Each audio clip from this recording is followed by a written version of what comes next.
Okay, ladies and gentlemen, welcome in. We are live. We are popping on for March Madness, people, and I'm legitimately overstimulated right now. I mean, it's a Thursday night, and there's just so many games. I mean, obviously, we're well into March Madness, but just the NBA chat. Tonight's not even the peak day of it. I mean, tomorrow probably will be the peak day of basketball. Look at the schedule, and we'll count out how many basketball games we're gonna have played tomorrow, and we'll make no mistake, on the live stream, we're back for our typical Friday live stream. We're extending the Rem Sam team is working overtime this week, people. It's March Madness time. But yeah, if you can find some time in your overtime, do we have to pay him extra now to do this project? Oh well, it is what it is, chat. We're trying to be the best. Figure out how many games that are we getting played tomorrow? Because we got the men's tournament, we'll have NBA games, and then we'll have the women's tournament starting as well. So it'll be probably, and with the earlier rounds, of course, the most amount of games that you'll be getting. As we get on into the tournament, the quality of the games, the hype of the games, and then the importance of the individual days and the weekends will all amount to more. Like when me and Sam were filling out that bracket, we're looking at like a Paige Becker's Juju Watkins Elite Eight potentially, chat. At least obviously that's the goal for the 1 and the 2 seed in that region. But as the bracket goes on, of course, you could argue that maybe we do get a day like that where Paige Beckers and Juju Watkins have an insane game, and then Jokic is like dropping another 30 in 2020, and then on the men's side there's a historic event. Like maybe we get a more historic level day at some point in the future, chat. But this is the most just exciting. There's so much going on right now, chat. It's just a massive basketball, chat. It's just a crazy basketball pandemonium, and we've got a great game in the primetime slot here to at least kick us off for our time here. And like we said, of course, as we know, full slate of games. I feel like for the most part, I guess we could get into the McEnany State stuff as well too versus Clemson a little bit, but I had him pick. I told you, Chad, I felt like Clemson was one of those teams. Everybody was picking Clemson, and not that the of course, not that the committee was perfect seeding these teams, but you get a team like the 5 seed where Clemson was one of those teams in the advanced stats where people were bringing out some of these advanced stats models and being like, here's 9 teams that are going to win the potential title, and Clemson's one of them. And maybe that's, of course, the fun of, narrowing down the field. And college basketball, there's more variety there. It's not the NBA. It's not like we just look at the top teams and just say, well, hey, because there's a 5 seed in this stats thing. Like, we would look at that and go, hey, that's something to take seriously. Clemson is a 5 seed or whatever, and they're in the mix for the stats. But we also know the 5-12 dynamic as well. And when you're still in the advanced stats, it's in Clemson, maybe a surprising team being in a metric like that is a team maybe like a smaller school, or a team where, I don't know, just some of the maybe the level of competition stuff that they were playing against wasn't quite the same. And you go, okay, maybe we can make a case that they're on this level. But you get Clemson's playing all these same teams in the season. So it's like, yeah, the stats are good, but the win-loss thing equaled up a 5 seed. So I guess we'd have to go back and look. Maybe they had a good ACC tournament run as well, too. Is that who Duke ended up taking down in the ACC tournament, chat? Again, just Sam with the Cooper flag and John Shire, Tyrese Pride. Just, the Duke propaganda. Who knew Sam would be a Duke fan, chat? But that's just, I feel at first, with the takes, it seemed like it was Cooper flag, but I feel like he's really at this point buying into John Shire as well too, and his coaching ability. And last time he was on here, chat, and he's been sending me some stuff as well too with him in the film room with Cooper flag. And I honestly didn't realize the X's and O's thing was as maybe a little bit more. Again, I'd have to go like, I can't really speak on the X's and O's of Mike, Coach K's late career stuff that he was doing, chat. Obviously, whatever he was cooking up in the 90s was clearly working, chat. Just pass the ball to Leitner and Grant Hill. But in the later years, maybe, and as the recruiting thing balanced out as well, too, and as the talent spread out throughout college basketball, maybe a couple years of NIL there. He was, of course, in the full shift of, like, the freshman and the one-and-done era and stuff, but that wasn't in this NIL era that we're seeing now, and a different phase of it. But at least compared to what they were having the last couple of seasons with Coach K anyways, it does seem like the on the court basketball thing has improved. So, like, of course, we were talking about with Sam, the recruiting stuff is, if you just at least look at the classes, like, of course, Shire's going to have to actually put together multiple years to say that his recruiting classes were as good as Coach K's. But if you're just looking at the classes that he got and the numbers on the paper of the recruits, then he is at a recruiting level still, like we're saying, keeping Duke at that top-notch spot. And if he's bringing this immediate X's and O's improvement as well too, chat, it's a great case. Make no mistake, chat. I panicked right before the bracket locked. Sam, I think it's like he knew, chat. It's like he sensed something. It's like he knew I hadn't made a pick yet. He probably tell from the way we were talking on the Tuesday pod about it as well. But he sent me a couple stats, and he's like, hey, man, you just got to pick Duke. And I'm like, I can't pick Duke. 60% of America's picking Duke right now to win the title. Everybody's going to be heartbroken. There's no way that just the one time the blue, everybody's going to vote blue, it's going to work, chat? Is that what's actually going to happen? Who knows? Maybe Duke is actually going to run and win the title. But just, the public, every time the public has a great push behind one of these, the tush push for betting, it's the complete opposite of what happens in Philly, chat. It never works. Yeah, you think maybe like a tush push style bet. Is that what the public needs to be? Maybe we need to like rebrand a public bet to the tush push. It's always been, the public's so stupid, chat. But it's like, no, we need to get our momentum behind this bet and get it to win. Everybody's relying on Duke to win their brackets right now. And of course, nobody watched college basketball this year. So it's just the one school that and like I said, look at the numbers on paper and go, yeah, Cooper Flag and all the top guys. It makes a lot of sense. But just the level of competitiveness that they were at throughout the year as well, too, and the dominance that they were just putting up. And again, winning the ACC without Cooper Flag, as it is kind of impressive. I don't know if college basketball fans in the chat would be like, hey, the ACC wasn't that good either. But just for winning it, still like a tournament without Cooper Flag against teams with their best players. I'm assuming that everybody had their best players, chat. Again, was there major injuries? But just the coaching improvement that they've gotten from potentially, and again, that's with all due respect to Coach K, that maybe Shire gives him in the immediate right now is a very tempting thing to think, how do they close out some of these later rounds? Because another reason why, personally, I think if we went back and looked at the stats throughout a bunch of years, most people Duke would be among the most picked teams just every year in the tournament in general. But at least I'm right in there, chat, with the group. I end up just gravitating toward Duke every year. It's difficult not to bet on the talent, and maybe it's of course how we're viewing the talent as well too, chat, where we got that NBA fandom at stake as well too, so we are also watching these guys from an NBA standpoint. So when you get guys in, like still Coach K was with the one and done stuff, still getting these of course Zion, the RJ Barrett, Cam Reddish team, the Palo team, like Sam was talking about with all those runs that unfortunately weren't able to win the title, but still had the NBA level talent. And, when you put the NBA level talent out there, chat, with the Palo and with Zion and with Cam Reddish, John Shire is maybe able with the X's and O's to get that over the level where, they still have the same type of stuff and still the same body work and still the same type of class. So we've got. Did I mention also? We should actually talk about the games that are on in the background chat, and the games that we got. We just can't keep talking about Duke, but I'm worried about my pick. And like I said, I just end up picking Duke every year. So the one year that I'm not going to pick them, they're going to win the title. It's not going to happen. I guess I'm on the Titanic just going down with the ship, chat. But Arkansas versus Kansas. Arkansas off to a hot start, 11-5, 5 minutes into the first half.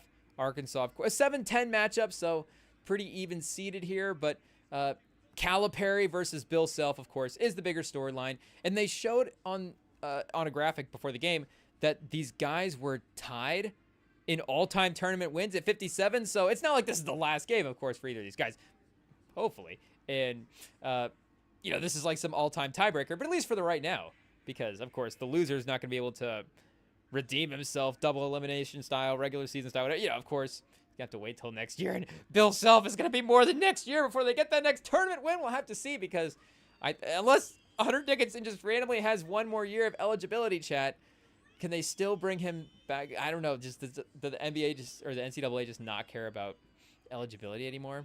They just move all those files to the bottom of the pile. They're just not worried about it. Did Elon fire the guy for the NCAA that just checks eligibility? He may have, chat, because any of these guys just seem like they can just return and play every season. But unless they get, and we'd have to go.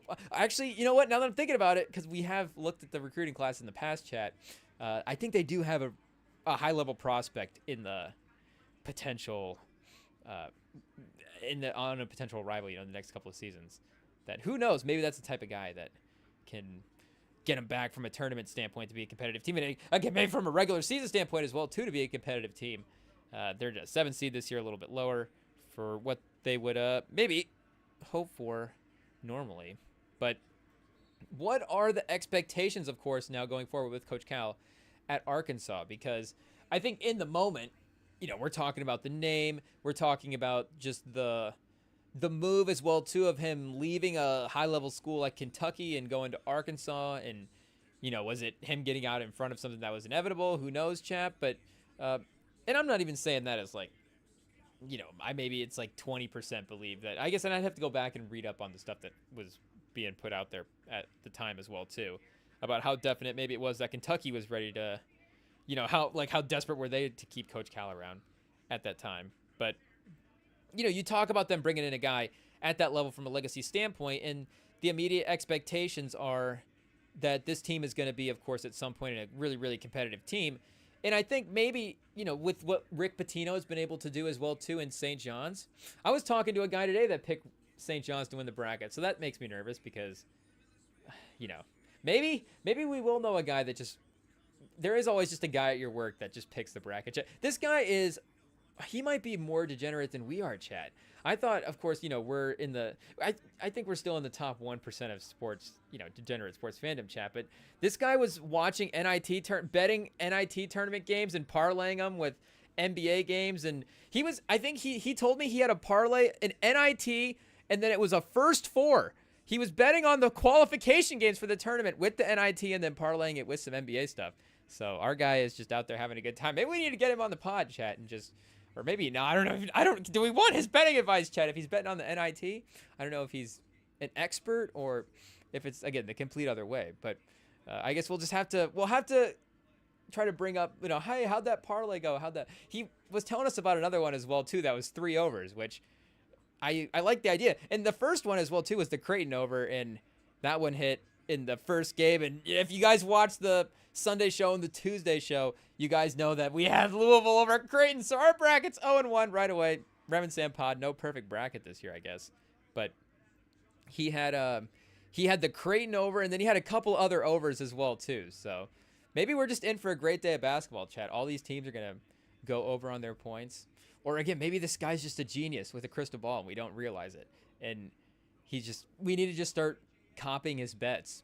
FanDuel, you need to start like a social. I guess BetStamp, does BetStamp have that, chat? Do we need to brush up on the BetStamp app? Shout out BetStamp. Links are in the description. It's a great marketplace for sportsbook. We know the one feature that they do at the best feature that they do have is they put all of the odds from the different sportsbooks in one spot. So you can compare, for this Kansas-Arkansas game, whoever the favorite was. I'm assuming Kansas was the favorite for the game.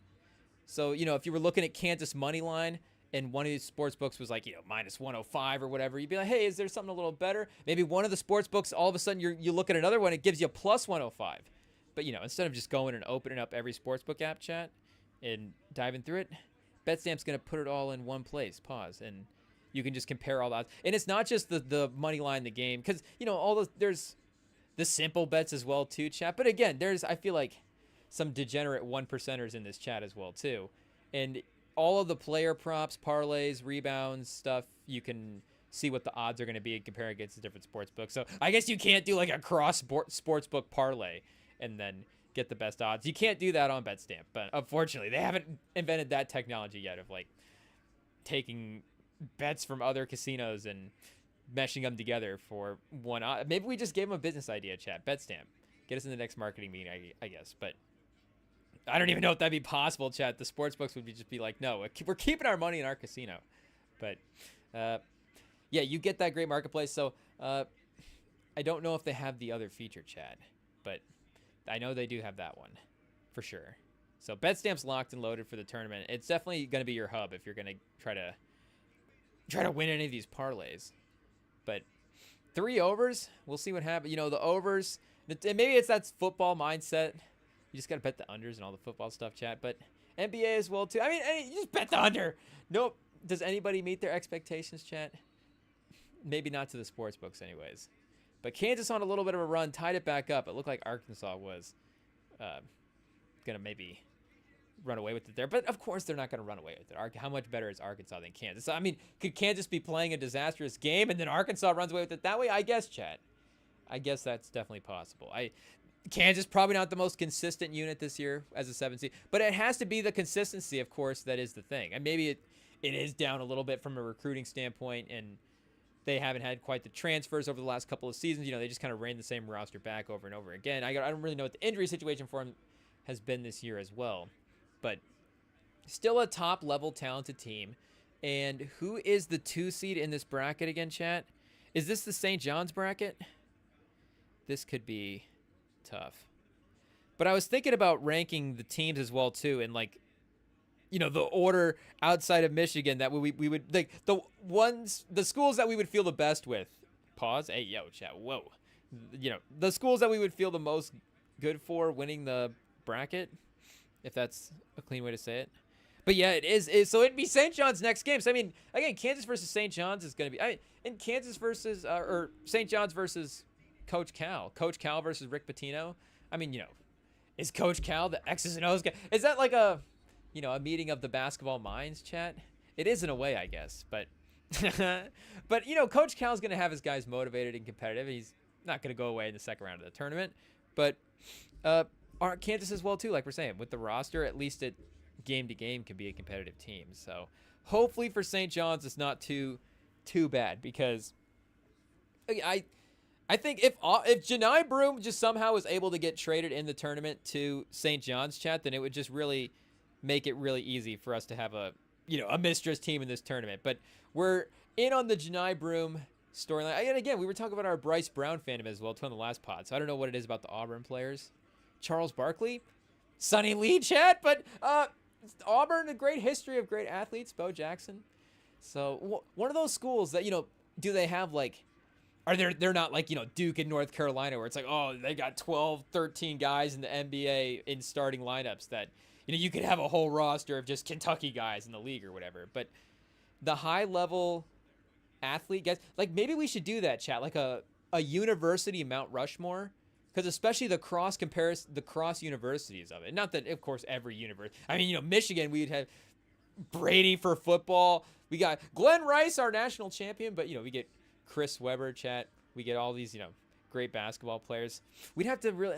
Am I blanking on who the most obvious best legacy Michigan? Because there's it's not just the best player at Michigan. It's the greatest athlete from Michigan. So the greatest NBA athlete from Chris Webber is definitely the most talented basketball player, of course, to ever play for Michigan. And with the career success they had with the back-to-back Final Fours, it's hard not to put him in it. They still count, chat.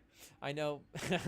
Unfortunately, it wasn't a band that was playing in the arena that damaged the banners. They got taken down for other reasons. But regardless, they still happened. From a talent standpoint, they were still, winning these games against these teams in the tournament and advancing. So we still, in our hearts, give the Fab Five the Fab with the B, chat. The Fab Five. We still give them those Final Four appearances as Michigan fans. The top, and I don't know, again, for baseball, is Jeter or A-Rod? One of those guys is Michigan, chat. I should know this as a Michigan guy, but again, Jeter and A-Rod, we're not super anxious on hey, let's go back and look at the careers. Shout out to Jeter, man. I mean, call in. We'd love to talk, some Michigan hoops. I'm just saying, I'm not a baseball guy, so I haven't really ever. See, I didn't even click on baseball. I just went to college basketball first. My mind broke even trying to find the baseball tab on the sports reference page.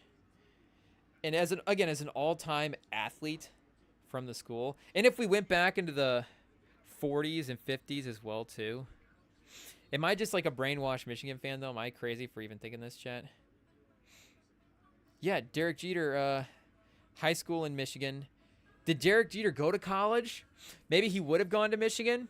I feel like he's been at Michigan games. Well, I almost claimed him.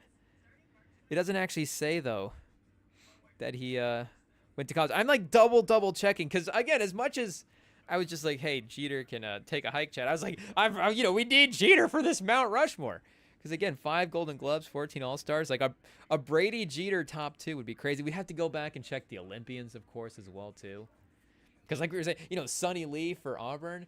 But you think like Charles Barkley, Bo Jackson, and Cam Newton is like it's a pretty strong 3 on the Mount Rushmore, chat, of Auburn athletes. And again, that's just our, I guess, misogynistic viewpoint of only knowing the men's basketball and football teams, I guess.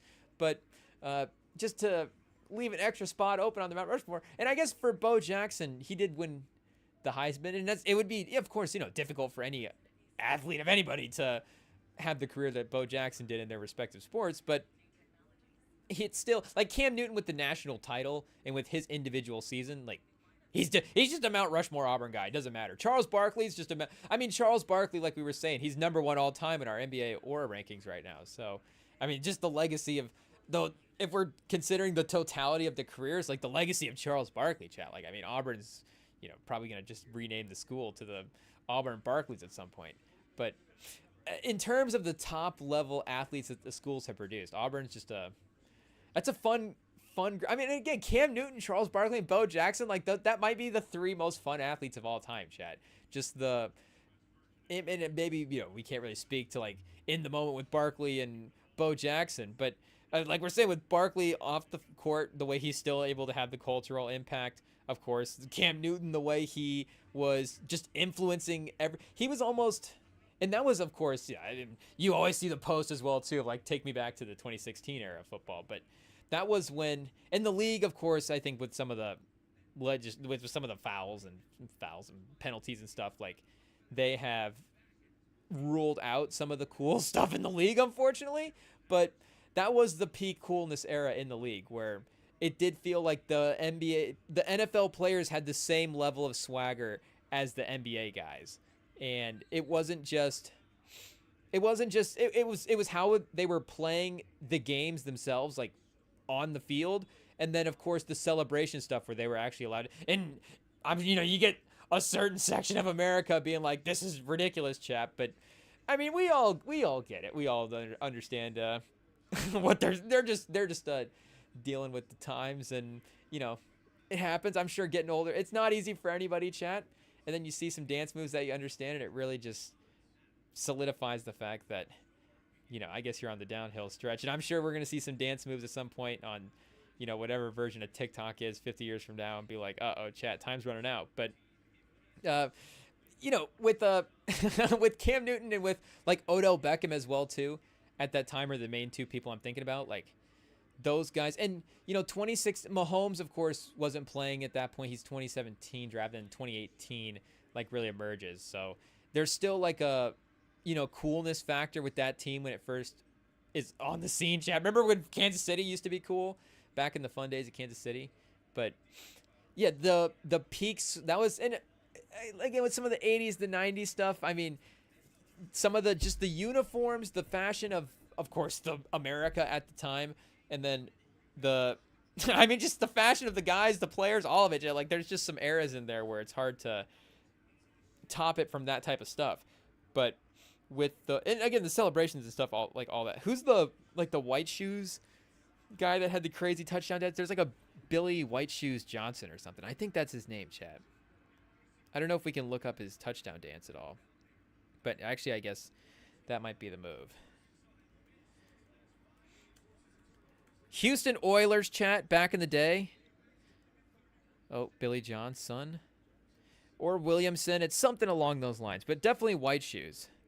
Yeah, Billy White Shoes Johnson. Okay, iconic, chat. See, the name is so iconic. It's just in the subconscious of every football fan. They all know the great Billy White Shoes Johnson. Let's see if we can get an uncopyrighted highlight for once, chat. What's the statute of limitations on some of these 80s plays? For real, like, we can't just watch a little Billy White Shoes Johnson touchdown dance and not have YouTube give us a little slap on the wrist for it, chat. What are we doing here? Maybe if we just keep the video small, they won't notice, chat. They'll look the other way. I don't know, chat. We're just, these live streams, they're getting taken down for hours at a time. It's not a good situation. But are we going to get an actual celebration? These might just be straight up him just balling out. But you could see, I mean, he was definitely scoring due to the shiftiness. Electric, chat. I mean, nobody can tackle him. Look at him go, chat. Billy White Shoes Johnson. We might get a celebration after that one. Oh, okay, probably not. But, I mean, elite special teamer as well, too. I knew he was like a skill guy. I guess receiver. 84, not a running back. But, and back when NFL guys used to run backwards a lot, I think that is definitely still a trend. There's always going to be guys that are running backwards because of their athletic ability. But it happens, chat. You just go, oh, I guess I'll go the wrong way for a minute and outrun all these guys. Billy White Shoes Johnson, chat. Early speed. Do we need to get like a Billy White Shoes 40 time? Oh, here we go. Is this a touchdown? There we go, chat. There we go. That might have been too many highlights for a non-copyright, but that's a minute 15 before they finally gave us a White Shoes touchdown for some reason. So shout out old Billy Johnson. Great career. I guess we could check the resume. Is he 66? Oh, he had the career, chat. Yeah. Shout out Billy Johnson, 66, 68. But Billy White Shoes Johnson, 68 to the 70s. Hall of Fame team in the 70s and the 80s. Chat, three-time Pro Bowler, one-time All-Pro. Obviously, elite kick returner. Devin Hester before Devin Hester, chat. The OG, just elite guy. Yeah, but I was going to say, we need to get the 40 time for him. Yeah, multiple seasons. Over 10,000 career kick return yards. And then throwing the punt returns yards. His first 4 seasons in the league, he's 400-plus punt return yards, chat. Back when they used to return punts. I mean, an absolute baller. Put him in the Hall of Fame, chat. Why is White Shoes not in the Hall of Fame? He definitely has to have like a football or a pair of cleats or something. There's got to be some kind of White Shoes memorabilia on display, chat. Iconic figure in the world of football. Like I said, we just subconsciously just knew his name. It is what it is. The legend. But speaking of legends, chat, McNeese State. Am I even saying it right? McNeese State? I mean, I can pretend to take credit for picking them, but I mean, again, you guys know the deal. We weren't locked in on McNeese State this year. I'm just going to alter how I say it, and IT can edit out around it. But, again, I don't know if we were super terrified of a Clemson team either. But for standout performers, Copeland was 16, chat.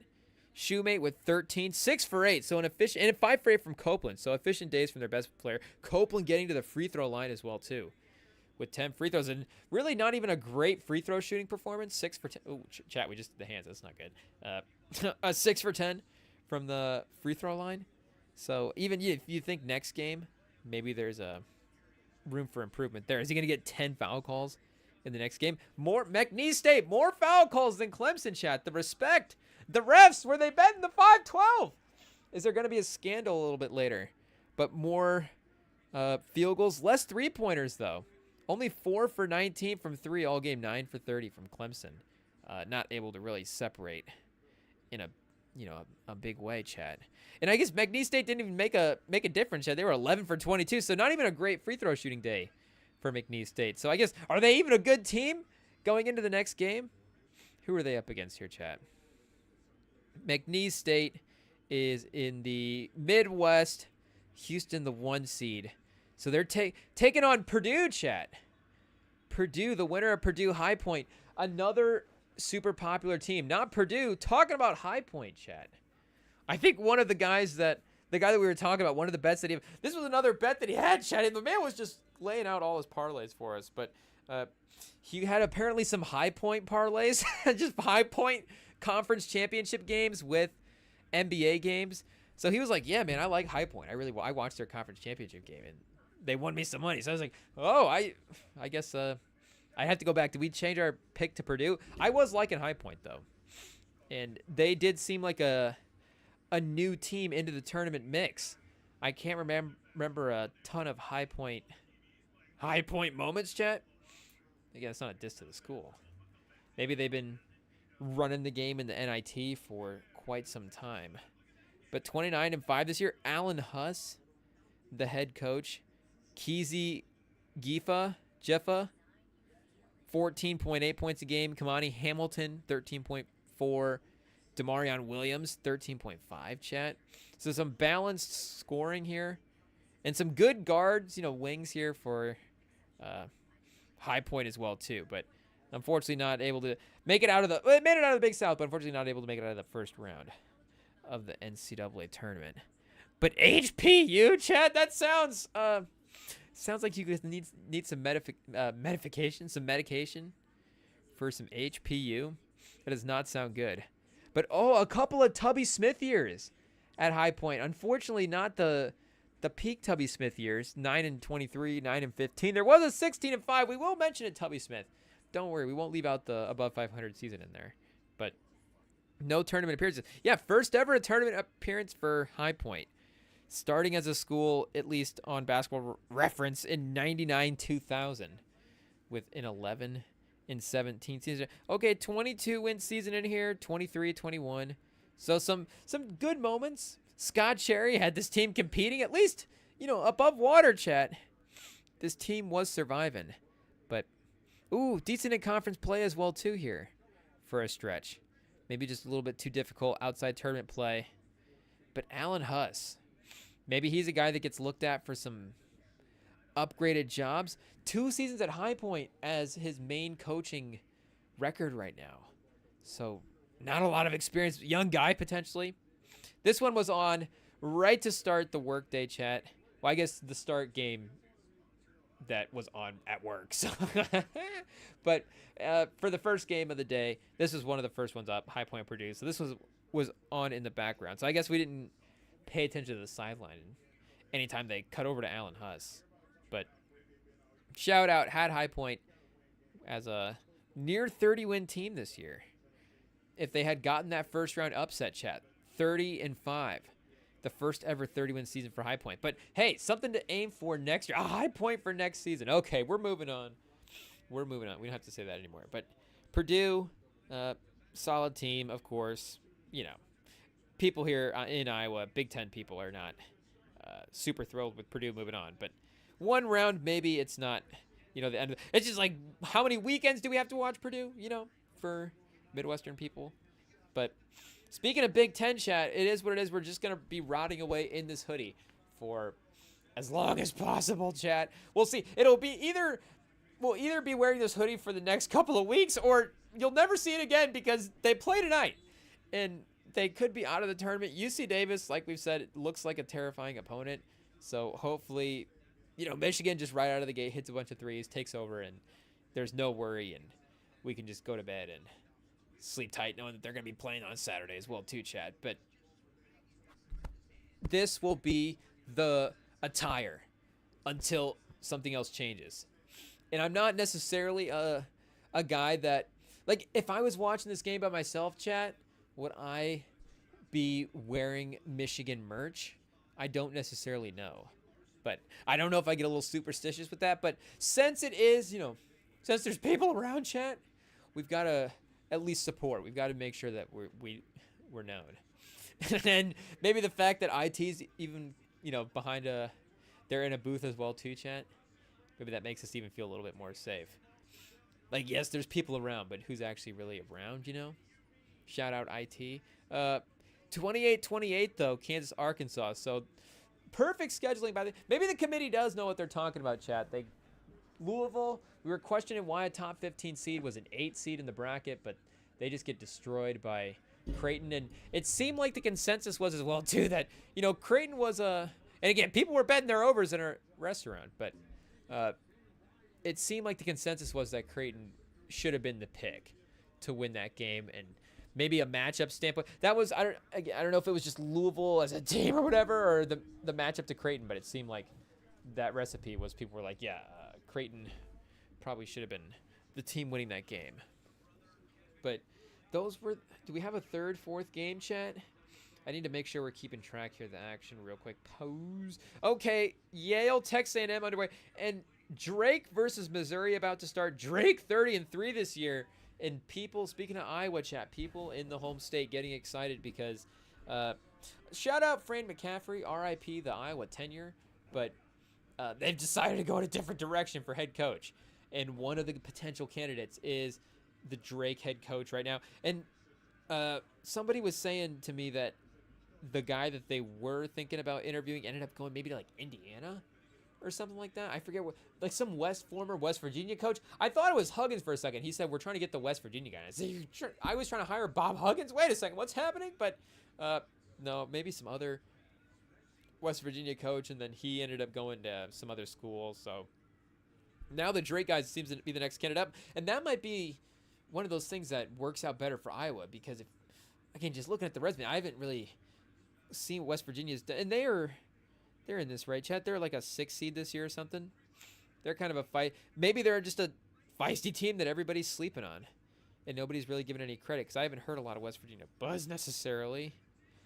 And maybe they're in the women's bracket as well. Are they even in the men's bracket? Maybe that would make sense as why, there'd be coaches available from the West Virginia side. So yeah, they made the women's bracket this year, and not the men's. Let's double check here real fast.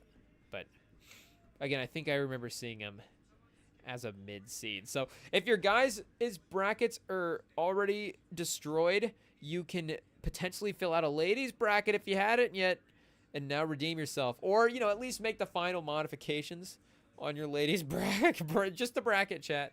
We're just talking basketball. We're just talking the bracket.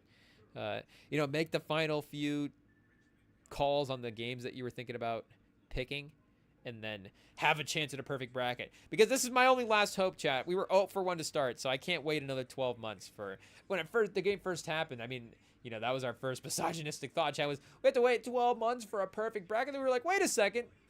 We can try to double check and make sure that this women's side bracket is really locked in, and maybe we'll lock into a couple picks and a perfect bracket. Is it a stretch? But competitive bracket, who knows, chat. But yeah, West Virginia, there's a 6 seed on the women's side. But yeah, Drake 30-3 this year seems like, just any 30-win team. Drake is still in a pretty competitive competitive conference. Not that we say, Power 5. I think Missouri Valley, if I'm remembering correctly. But still, 30-win Missouri Valley team. That's Wichita State territory, kind of. And maybe they would need to do it a couple more seasons to get in the same sort of recognition that Wichita State was getting from a polls perspective. But in terms of, at least competitiveness right now and game to game, he could have him in that mix. And as a long-term guy, that was another guy that I was thinking about when I was thinking, I've been rambling, of course, about how great we've loved Dusty May and about how much we have stock in his upside he continues to, potentially build that Michigan organization around from the basketball standpoint. But as I was looking at the landscape of the next young guys, that was another guy I was like, okay, again, I'm not penciling this guy as like next up for great coach, but next up for, getting a job in a Power 5 school. And then you never know at that point. And you always buy into the mystery of any of the prospects. It's NBA, NFL. You love the draft because the what if. And the new coach, of course, not just the new old coach where it's like, oh, yeah, we got Doc Rivers again. But the new coach, the first timer, where what if this is the next guy, Chad? What if the Drake guy is the next guy? That would not be good for us because, of course, they'd be competing against Michigan. But at least for the home state, they would have something to be happy about. Good games to go to anyways at Carver. And maybe that's not ideal either, because if you get bad games, you get cheaper tickets. Much more affordable to go watch the team play. Of course, they're going to be bounced out if you get a good player in there. The arena's going to make sure to make their money. But it's not going to be like seeing the A-plus tier matchup. So maybe the Drake guy's still maybe able to get competitive basketball, but somehow not get the ticket prices cheaper, Chad. Or more expensive. That'd be nice. Oh, who is this number 1 for Arkansas, Chad? Is this? I want to say a name. I'm turning into Shane Gillis on SNL, chat. I want to say a name, but I don't know if it's the right one. But is this Lamar Butler? Let's check. We're taking a gamble, chat. No, I'm thinking of a different guy, but it's on this team. It's from this San Diego State team. But we should probably just look up this Arkansas roster just to be safe, chat. But yes, we do know who Oprah is. But shout out Lamont Butler. I guess that's just another name that we've been thinking about. So I maybe I wasn't making the connection there, but just the red jerseys and the name. I've been tournament time. I've been thinking about Lamont Butler. You know, sometimes it's like a song chat. Pause. Sometimes you get, and this is gonna be crazy, but again, pause. And the basketball fans, you will understand. Sometimes you just get the name of a player stuck in your head as well too, where you're just like, wait a second, Lamont Butler? Why am I randomly thinking about Lamont Butler? But that's what happens. Ladies, if you want to know about a guy, if you want to know what guys are, and it's so true. You see the posts where they're like, what is he thinking about? And, you know, that's exactly what we're thinking about, ladies. Well, you know, there are other stats as well, too. So maybe every couple of seconds, it's back and forth between Lamont. That's crazy, Chad. Okay, see, this is where it turns into a pause. But anyways, is it Wagner? Boogie Fland? It might be Boogie Fland, Chad. Who knows? I guess, do they have jersey numbers? Oh, John L. Davis.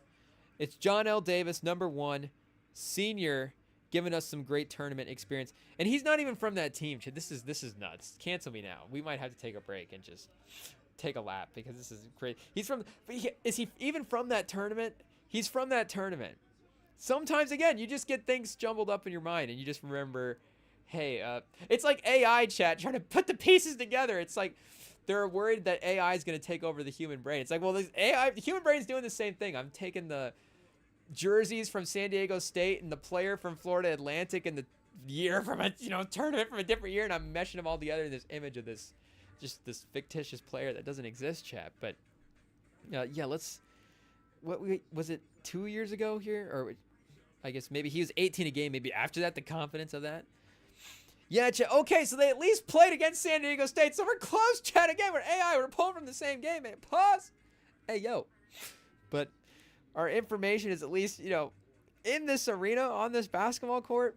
He was on this basketball court against San Diego State at one point, so if we regenerated it, maybe we would get it right the second time. National semifinal, Florida Atlantic, chat. You know who the head coach of Florida Atlantic was this year? You know why these games are just subconsciously stuck in our brain, chat? Pause. Because Dusty May was the coach of Florida Atlantic, and we just got this we're thinking about this tournament. We're thinking about this run, this Florida Atlantic team, and this was a good team, chat. Elijah Martin giving you 26. Shout out Elijah Martin. All tourney team that year.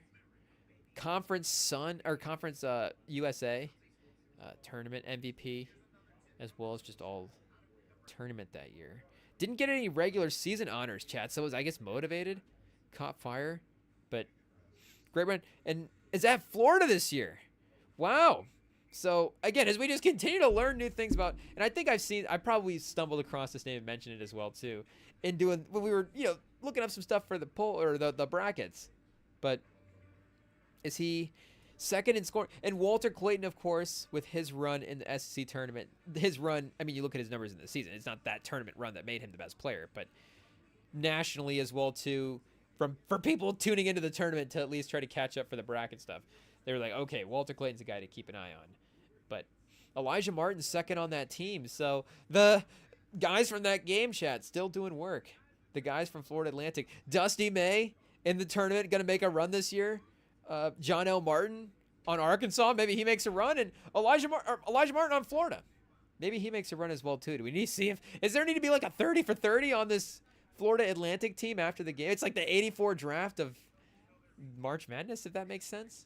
Huh? IT, I don't know. See if you can make that analogy make sense in post. But all of the talent just stacked on this one roster, chat. And Golden as well, too, for Michigan with Dusty May. Transferred over there. So where's Nick Boyd at? Is Nick Boyd still on the Florida Atlantic? Uh-oh. He transferred as well, too. Is he on this Arkansas team? Where's he at? Oh, he went to the rival, chat. I saw it on here a couple times, and I was like, we just got to make sure. We got to double check. He did the KD, the team that they lost to. He joined. He said, if you can't beat him, join him. So I don't know if his numbers did go up a little bit. This year, 13 a game. Continued 35% from 3, 41 from the field. Still has the potential jump shot upside as well, too, there. 4 rebounds, 4 assists. Nice versatility. All is that Mountain West, chat? Yeah, San Diego State. I was thinking of the conference, not the school that they were in. Of course, San Diego State. Still in the Mountain West. Hasn't left for the... Are they in the Pac-12 yet? What's even the rules for... What's going to be the Pac-12 in a couple years? Do we need to look that back up too? So maybe Nick Boyd has a run for, you know, maybe the next couple years or something. At some point, there's like a Nick Boyd game in the tournament. And just to double check, no San Diego State this year, I believe, chat. Yeah. I hadn't remembered picking them in a game. But a lot of, again, if Michigan's making a run, that's two of the guys from that team, and then the other two as well, too, with some stuff on the line. But you've got Tennessee up at the half versus Wofford, chat. And then I think that's the only game at a break right now. Arkansas versus Kansas is headed that direction. But again, March Madness, chat, it's one of the... March Madness is a great time as well, too, because, again, speaking of work conversation, there's just things to talk about. There's a collective event happening, and of course that's just a greater conversation in the entertainment industry is, you know, how do we get these events back? Where have they gone? You know, is it Hollywood? Is it the movies? Is it the way that movies are being consumed? Like, you know, how do we eventize, and again, not just movies, TV, all this stuff in the same sort of way. And I think maybe it's just us being left out of some of these TV conversations, chat, not watching some of these shows. But, you know, when March Madness is on, there is just it's the buzz in the air for everybody. Everybody knows. Everybody's locked in. Most people, can we get a percentage of America that fills out a bracket? Like, and I was going to say adults as well, too. But, I mean, you know, we've been filling out brackets for years, chat. So just to, you know, continue to add to the stats, like, I guess, you know, I don't know how crazy you need to go with it. But the point being, everybody, I think, everybody, of course, knows what's going on. March Madness is in the culture in a different type of way. And it makes a day at work a lot more fun, chat. Again, parlays being shared, opinions on guys, and one of the opinions, like the sentiments that was felt, chat, was our jealousy toward these, just like these white guards that emerge in the tournament and have these massive performances. And maybe it's not even like a Jimmer Fredette was like National Player of the Year, so there was there was an expectation with him as a player, anyways, that had been established, but. The guy from the smaller school that it's like, wait a second, could I have gotten accepted to that school and made the team and been that guy? Chet, it should have been me.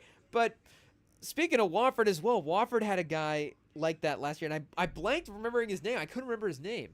Shout out. But the one guy that a lot of Iowa people really remember, so that he gets brought up a lot from the last couple of seasons, is I don't remember him as well, too, because this guy almost went to Iowa.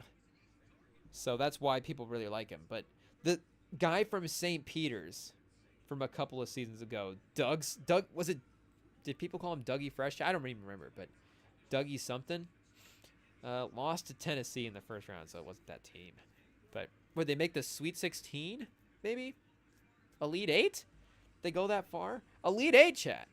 Before, disastrous loss to North Carolina, unfortunately. But Doug Eddard. So the guy that we were talking to brought up was Doug Eddard, but I couldn't remember the guy from Wofford. As we're just talking about which random white guards have popped off over the last couple of seasons in the tournament. This one was an iconic one. I guess it wasn't last season, 2 seasons ago. And it was definitely Wofford 3 seasons ago, chat. Man, where is the time gone? Maybe it wasn't Wofford. Have they even been in the tournament in recent history?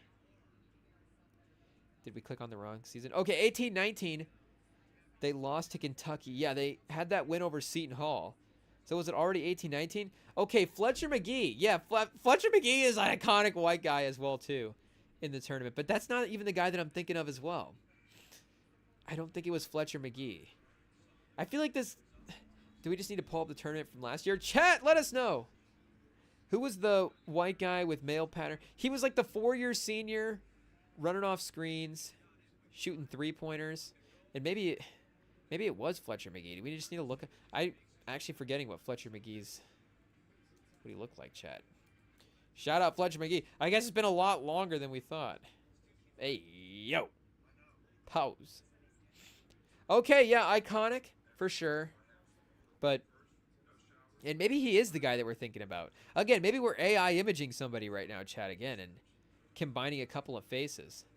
But there's definitely been another guy over the last couple of seasons that I'm thinking of. So here we go, chat.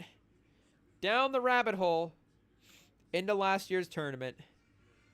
Who is the player? Not Klingon, not Cam Spencer, not anybody on UConn. They don't count, chat, again. They were a 1 seed last year. They were an established team, and this is going to make us go with the regions. No, it's not Utah State, though they would be a tough game. This could be a minute, chat, man. Oh, is it Oakland? It was Oakland. Okay, that was the school. The school was Oakland, so it wasn't Wofford.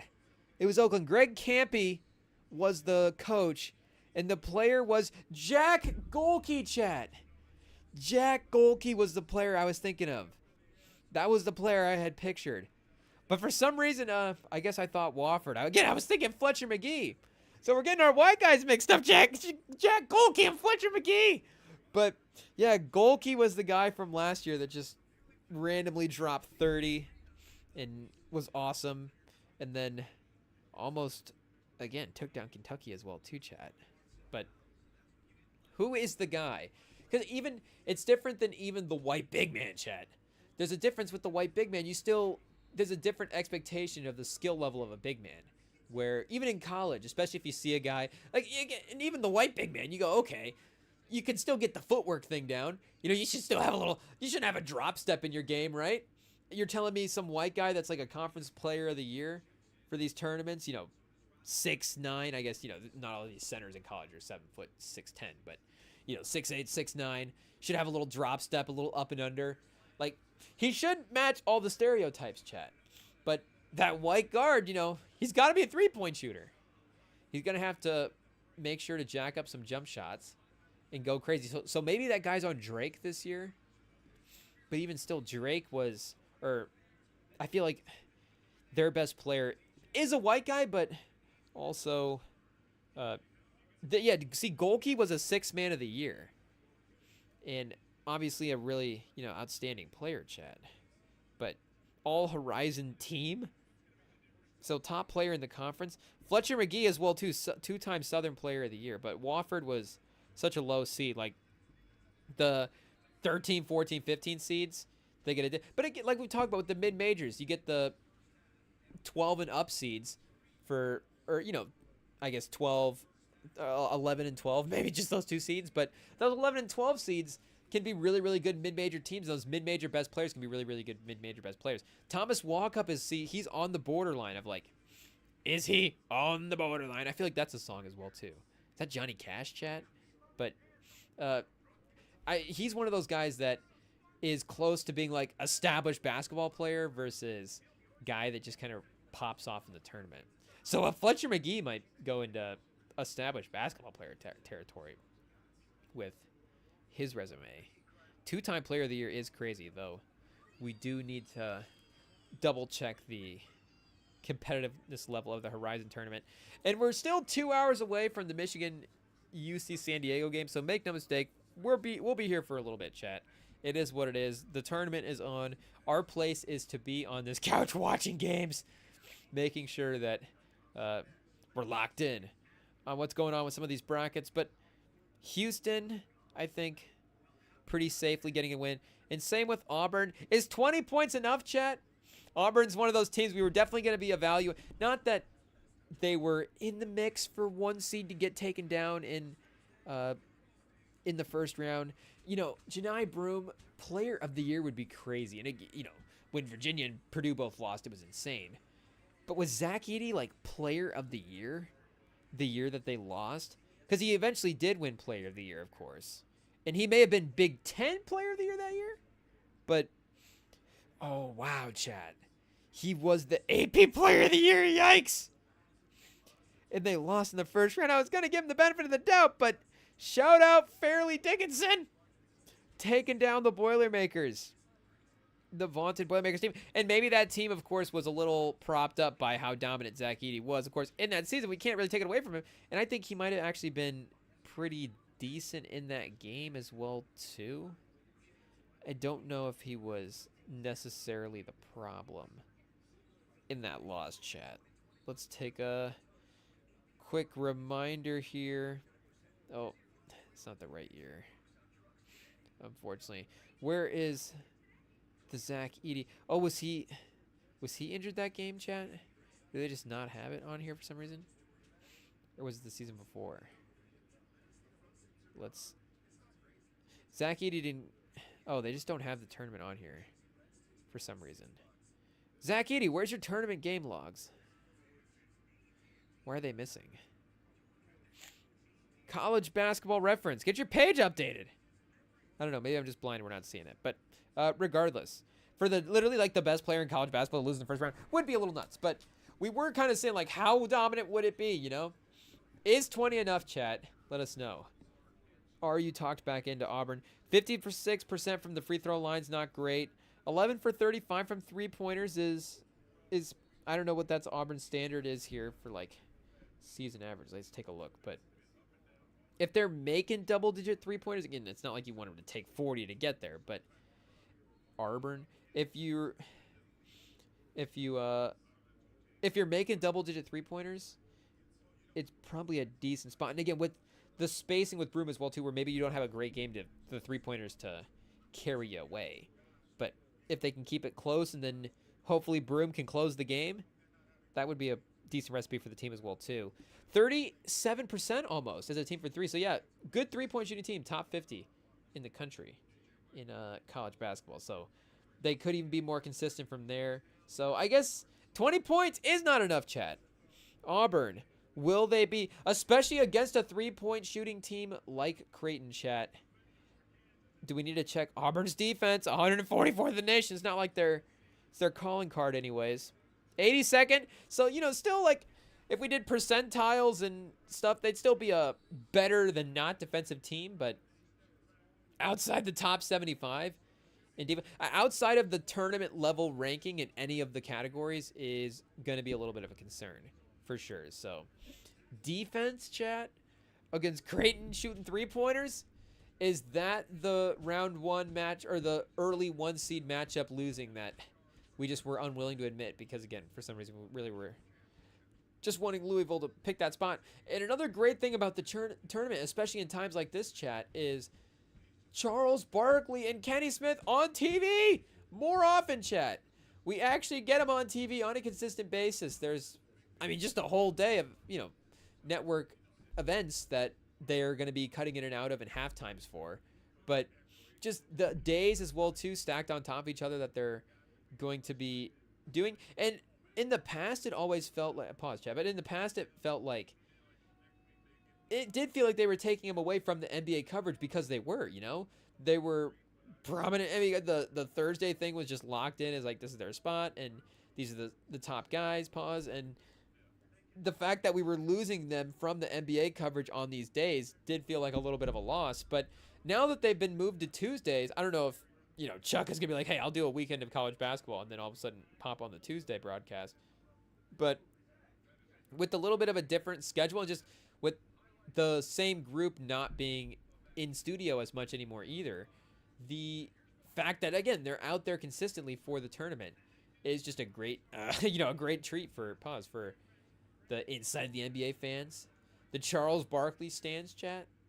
We actually get Barkley on TV on a consistent basis. And I was thinking about this as well, too, when I was thinking about that at work, was because, of course, as you know, Simmons has talked about in his pod with the NBA running away from the NFL by switching some of that stuff around, and the NFL just, I mean, as they are going to, you know, dominate the Thursday rating cycle and all that stuff. But you think about even just the inside the NBA aspect of it, where I get that maybe you want the day to be eventized a little bit more, and then the fact that basketball, the fact that there's no football on and people can focus on basketball in a different way, maybe that helps as well too. I'm sure, of course, inside the NBA, but inside the NBA itself, which is, of course, it's crazy that we're separating it as a separate entity when we're talking about it in basketball.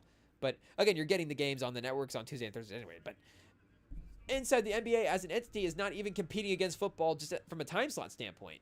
Maybe there are nightly ratings that you would look at and go, okay, the NFL game did this number, and then Inside the NBA did this number. And again, the nightly ratings for a show, you know, a late night show basically of basketball. Like I'm sure that you're going to want any show to do great ratings, but maybe that one is of course exceeding expectations already for what it's producing. But they're not even having to worry about, for the peak version of the show, it being on at the same time as an NFL game, because of course they're doing the Inside the NBA portion of the show in the post game. And yeah, they have the halftime, and there's probably going to be some pregame coverage as well too. But again, the main chunk of the show of what they were doing was after the game, that basically again late night TV for NBA fans, which is crazy that I didn't even kind of put that together until right now, chat. That basically do we need to start putting Ernie Johnson into the late night television host rankings? Like do we need to do a poll, chat? Ernie Johnson versus like David Leno? David Leno. Another AI moment, chat. AI, pull up a picture of David Leno. David Letterman and Jay Leno? Yikes, chat. But those two, Conan O'Letter, Brian? Conan O'Letter, no? Is there a way to work all three of them together? Hey, yep. Pause. But,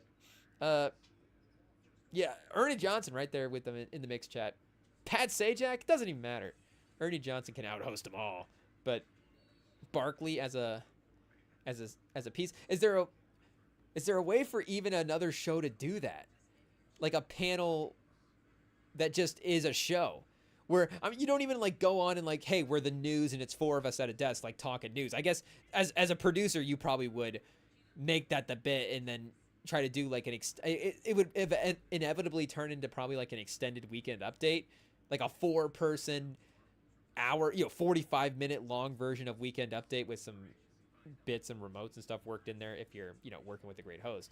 But if there was a way to get the dynamic, and of course everybody's looking for the dynamic, and it's not even just, and of course it's not, it's the show, it's the chemistry, it's the guys, it's the time spent, it's all those things. But the only thing you can do in looking at making other shows is trying to copy we get it. You can't copy the talent, but we still got to have other shows out there and these other things. So are there elements from the Inside the NBA that we can sort of copy? And is there a way that maybe they introduce the topics as well too that can help guide itself to a different conversation? Because yes, they are in a newsy sort of way, like here's a game, here's highlights, oh, here's a bigger picture conversation, here's something that Charles thinks about the Warriors after a Warriors Clippers highlights, and he's going to have his Steph thoughts, and he's going to have his Kawhi thoughts, and then there's going to be a conversation based out of that where, again, you could say like, hey, here's a topic, person in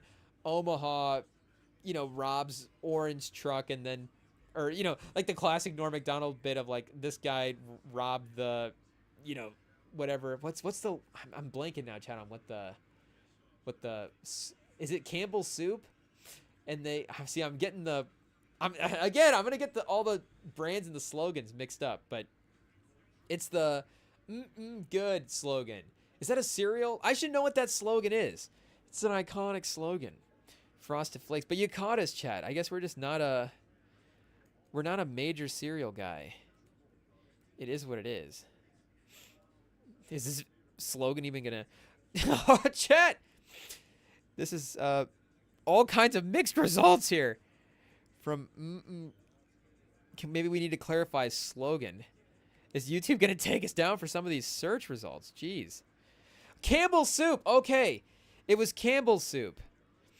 Yeah. So the old Norm joke was like, and now of course we destroyed the joke, chat. But we reverse engineered the joke to have to remember it. But the joke was of the guy robs the Campbell's truck, and of course they hope that they put him away for good. Maybe it still landed, chat. Norm is that funny that you could just totally butcher a joke and maybe it could still land. But then that's the brilliance of a Norm joke, is they're almost meant to be butchered when they're told. So that just proves you where we're at on the comedy landscape, chat, is that we can even butcher if you butcher a joke that's meant to be butchered, we're probably not going to be on that SNL show at any time soon. But maybe if in a producer role, if this idea can land, chat, if our AI, just random idea generation here, can Uh, if our the next attempt to randomly copy the inside the NBA, like what do we need, chat? 4 seasons? We get 4 seasons? No, you want an iconic show, of course, but in the modern era, and in streaming, I mean, with the again to go back to Norm, like his Netflix show was only like 3 seasons, and it's still as iconic as any talk show that's ever existed. So, it's proof that quantity is not always quality as well too in terms of replay value, because that is, I guess that's not just as important as in the moment success, but as an element of as a way we do look at most late night talk shows now is replay value. Not to say that other old shows don't hold up. I mean, there's literally a channel on a lot of those like free, like Pluto and Tubi and Amazon Prime. They all have their free Johnny Carson TV channel where they just have Johnny Carson reruns all day. And there are all these iconic talk shows are rewatchable. But I'm just saying, you could have literally the whole Carson talk show, and this is with all due respect to Carson.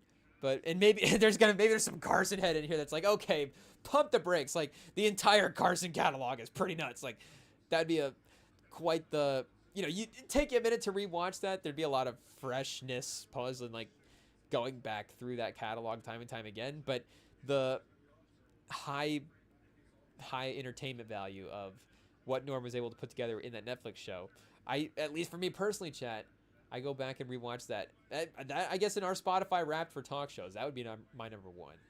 And if we're not counting the YouTube show, if we're still maybe YouTube, we need to consider it's in that. It's of course we're considering it on the level, but I still think the internet's a different thing than cable, and that's not even a hot take, chat. Not to say that there aren't elements in streaming on the internet and all that stuff is. Of course, the crossover, there's going to be crossover elements, but at least the YouTube aspect of it all is a little bit different. And maybe, with YouTube Live continuing to grow as that stuff pauses, that stuff continues to develop, and more production value and more money gets, because it'll be from both, it'll be a cause and effect where it's like people will be putting money into the YouTube productions, and then YouTube will be like, well, hey, the live element's the way to go. And I'm sure that they're, already in this mode, but then there'll be more money in furthering the live development of the app and getting live events. And, of course, they already have YouTube TV as well, too. So maybe that there's, continued merging there. And, maybe Google just starts buying channels and then does the programming for is there is like YouTube become the feeder system for YouTube TV where these because like that happened with Lily Singh's channel where, she had major success with her YouTube channel and then eventually got a network show as a late night host where that still even feels like, and I would say, with some of the comedy stuff, but even still, like that still feels like a path that hasn't been totally taken over yet. The YouTube to network path. Like we almost had it with Shane Gillis there. Almost, chat, so close. And of course he's now becoming a constant face on SNL as well too, chat. They're making up for the lost time, bringing him on to host every year. But in terms of like, it's not a network job, he doesn't work for. He does work for Netflix. So if we were saying Netflix is on that level now, that would I guess Shane Gillis, you got a network job. You work for Netflix. There you go. But either way, oh yeah, I forget we were talking about this Norm Macdonald bit. Good, chat. The tournament this year. Not bad so far, anyways. Drake 16-18, 18-16, whichever way to say it. Up by 2 over Missouri to start. Very exciting, chat. Love it. Oh yeah, did we say Arkansas up 3 at the half as well too? So, what is our guy Davis actually up to with points? We said he was hitting a couple of buckets there early, but was that just like a run? Was that just like a little 6-point outburst from our guy? Is that kind of how he operates, maybe, Chad? He was in that 13-point per game range for the season. So, yeah, Wagner with 10, or 12, sorry, for the first half. And then Jonas, Adio, 8 for 13 for the field, 16 points to lead Arkansas in scoring. And then John L. Davis does have 8, but 3 for 4. So a little bit of a microwave guy. Okay, I like it. And Carter Knox. Is there any way Carter Knox related to Kevin Knox, chat. Maybe we've even looked this up before. But if he's related to Kevin Knox, I'm all in. I will be. Oh, maybe not. I don't know if Basketball Reference gives us the relationship stats. if that makes sense, chat. Pause. But I don't know if they give us the basketball relationships on the college thing, the way they do in the NFL thing, or the NBA thing. Sorry, but Kevin Knox. Yeah, Knox's father, Kevin Knox, played in the NFL as a wide receiver. Oh, speaking of NFL, I didn't realize that. So speaking of Kevin Knox, I didn't know Kevin Knox's dad was an NFL wide receiver. Oh, wow, chat. Wow. Can we go back and replay the Kevin Knox career? Is it still too late? Kevin Knox. Okay, chat. Kevin Knox corner. It is what it is. It's tournament time. You got to start. Where's that guy now? It's the first version of it, chat. The first. Oh, see, why am I going to football? I guess. Should we look up Carter or Kevin Knox, the first here, real quick? Okay, 94. We got a season at 94. Florida State at college, wide receiver again. Out there probably making some great special teams plays in 1994 for his, where was he at, chat? Buffalo. Drafted by Buffalo in the 6th round and then ended up playing for Arizona for a couple of games. So, shout out. But the Sun, chat. Still more successful pro career, it looked like from the stats. But still around, still in the league, still playing. And he is on, oh, Kevin Knox on the Warriors. Oh, no wonder Steph Curry's been playing so much better lately. He's got Kevin Knox taking up defenders away from him. The defenses now have to worry about Kevin Knox. But if I had known he was an NFL wide receiver's son at the time, I probably would have even moved him higher at the draft board. And I'm telling you, I had him 9th. I remember it exactly. I don't know if I remember the draft board exactly, but I guess I had him either 8th or 9th. I was debating the entire draft cycle between him and Lonnie Walker in that spot, and ended up going Kevin Knox and then Lonnie Walker, and then Kevin Knox, of course, got drafted by the Knicks. Maybe that's what it was. He got drafted 9th by the Knicks. Yeah, Chad, 9th overall pick to the Knicks. So, he might have been like 7th or 8th on our own big board. But once he went off the big board, then Lonnie Walker was still the best player available at that point. And when the Spurs were on the clock, it was still the same thing. And I really wanted them to take Lonnie Walker. And it was a big day because they did draft Lonnie Walker. And it was like, wow, look at this. My big board actually lines up with the way the Spurs were thinking. My best player available is the guy that the Spurs ended up taking.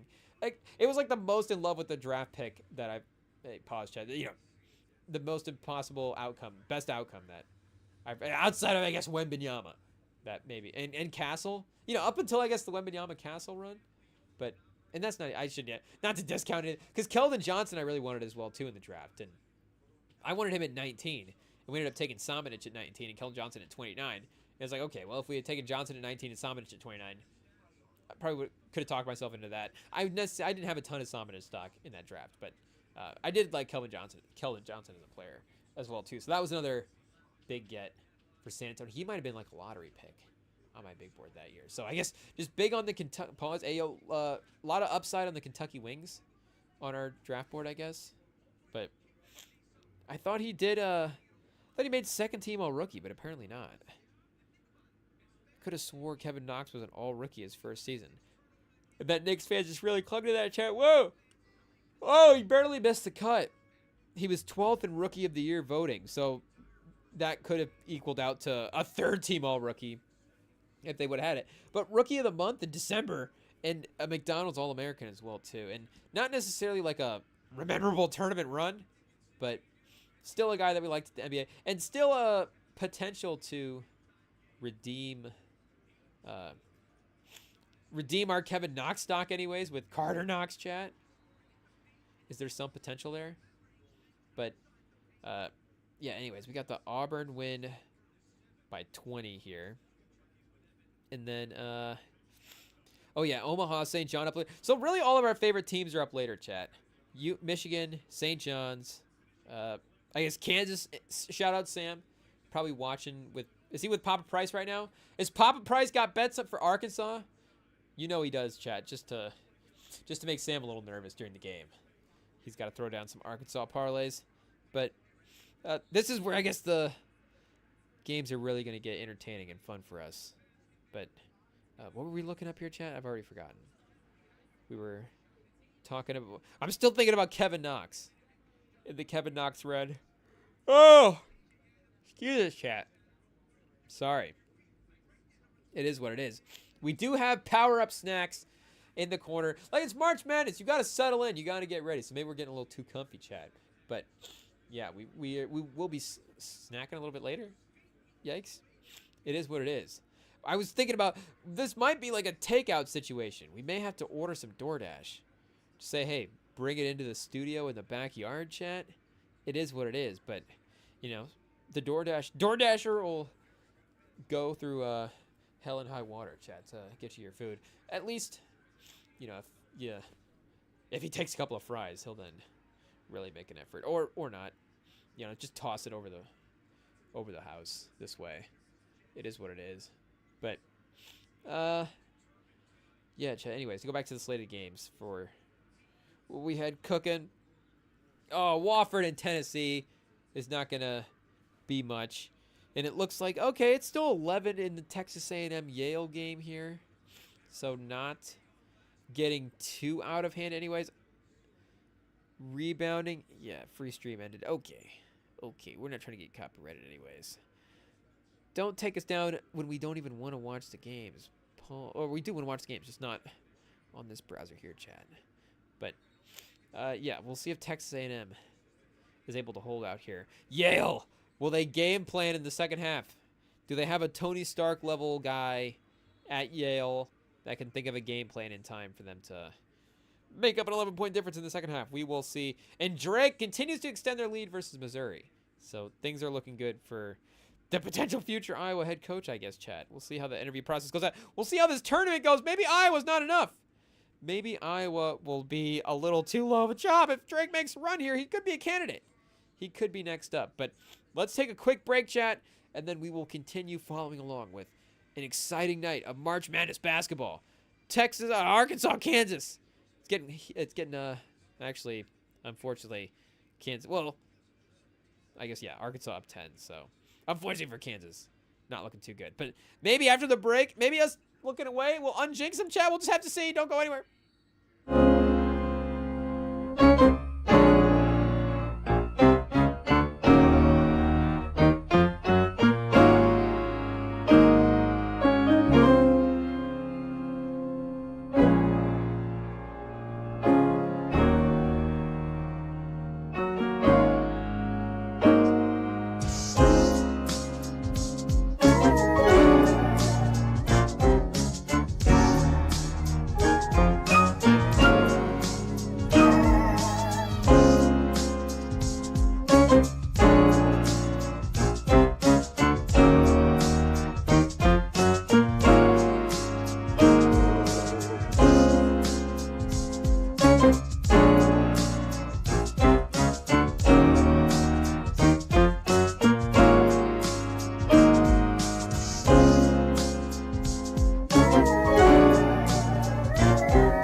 Okay,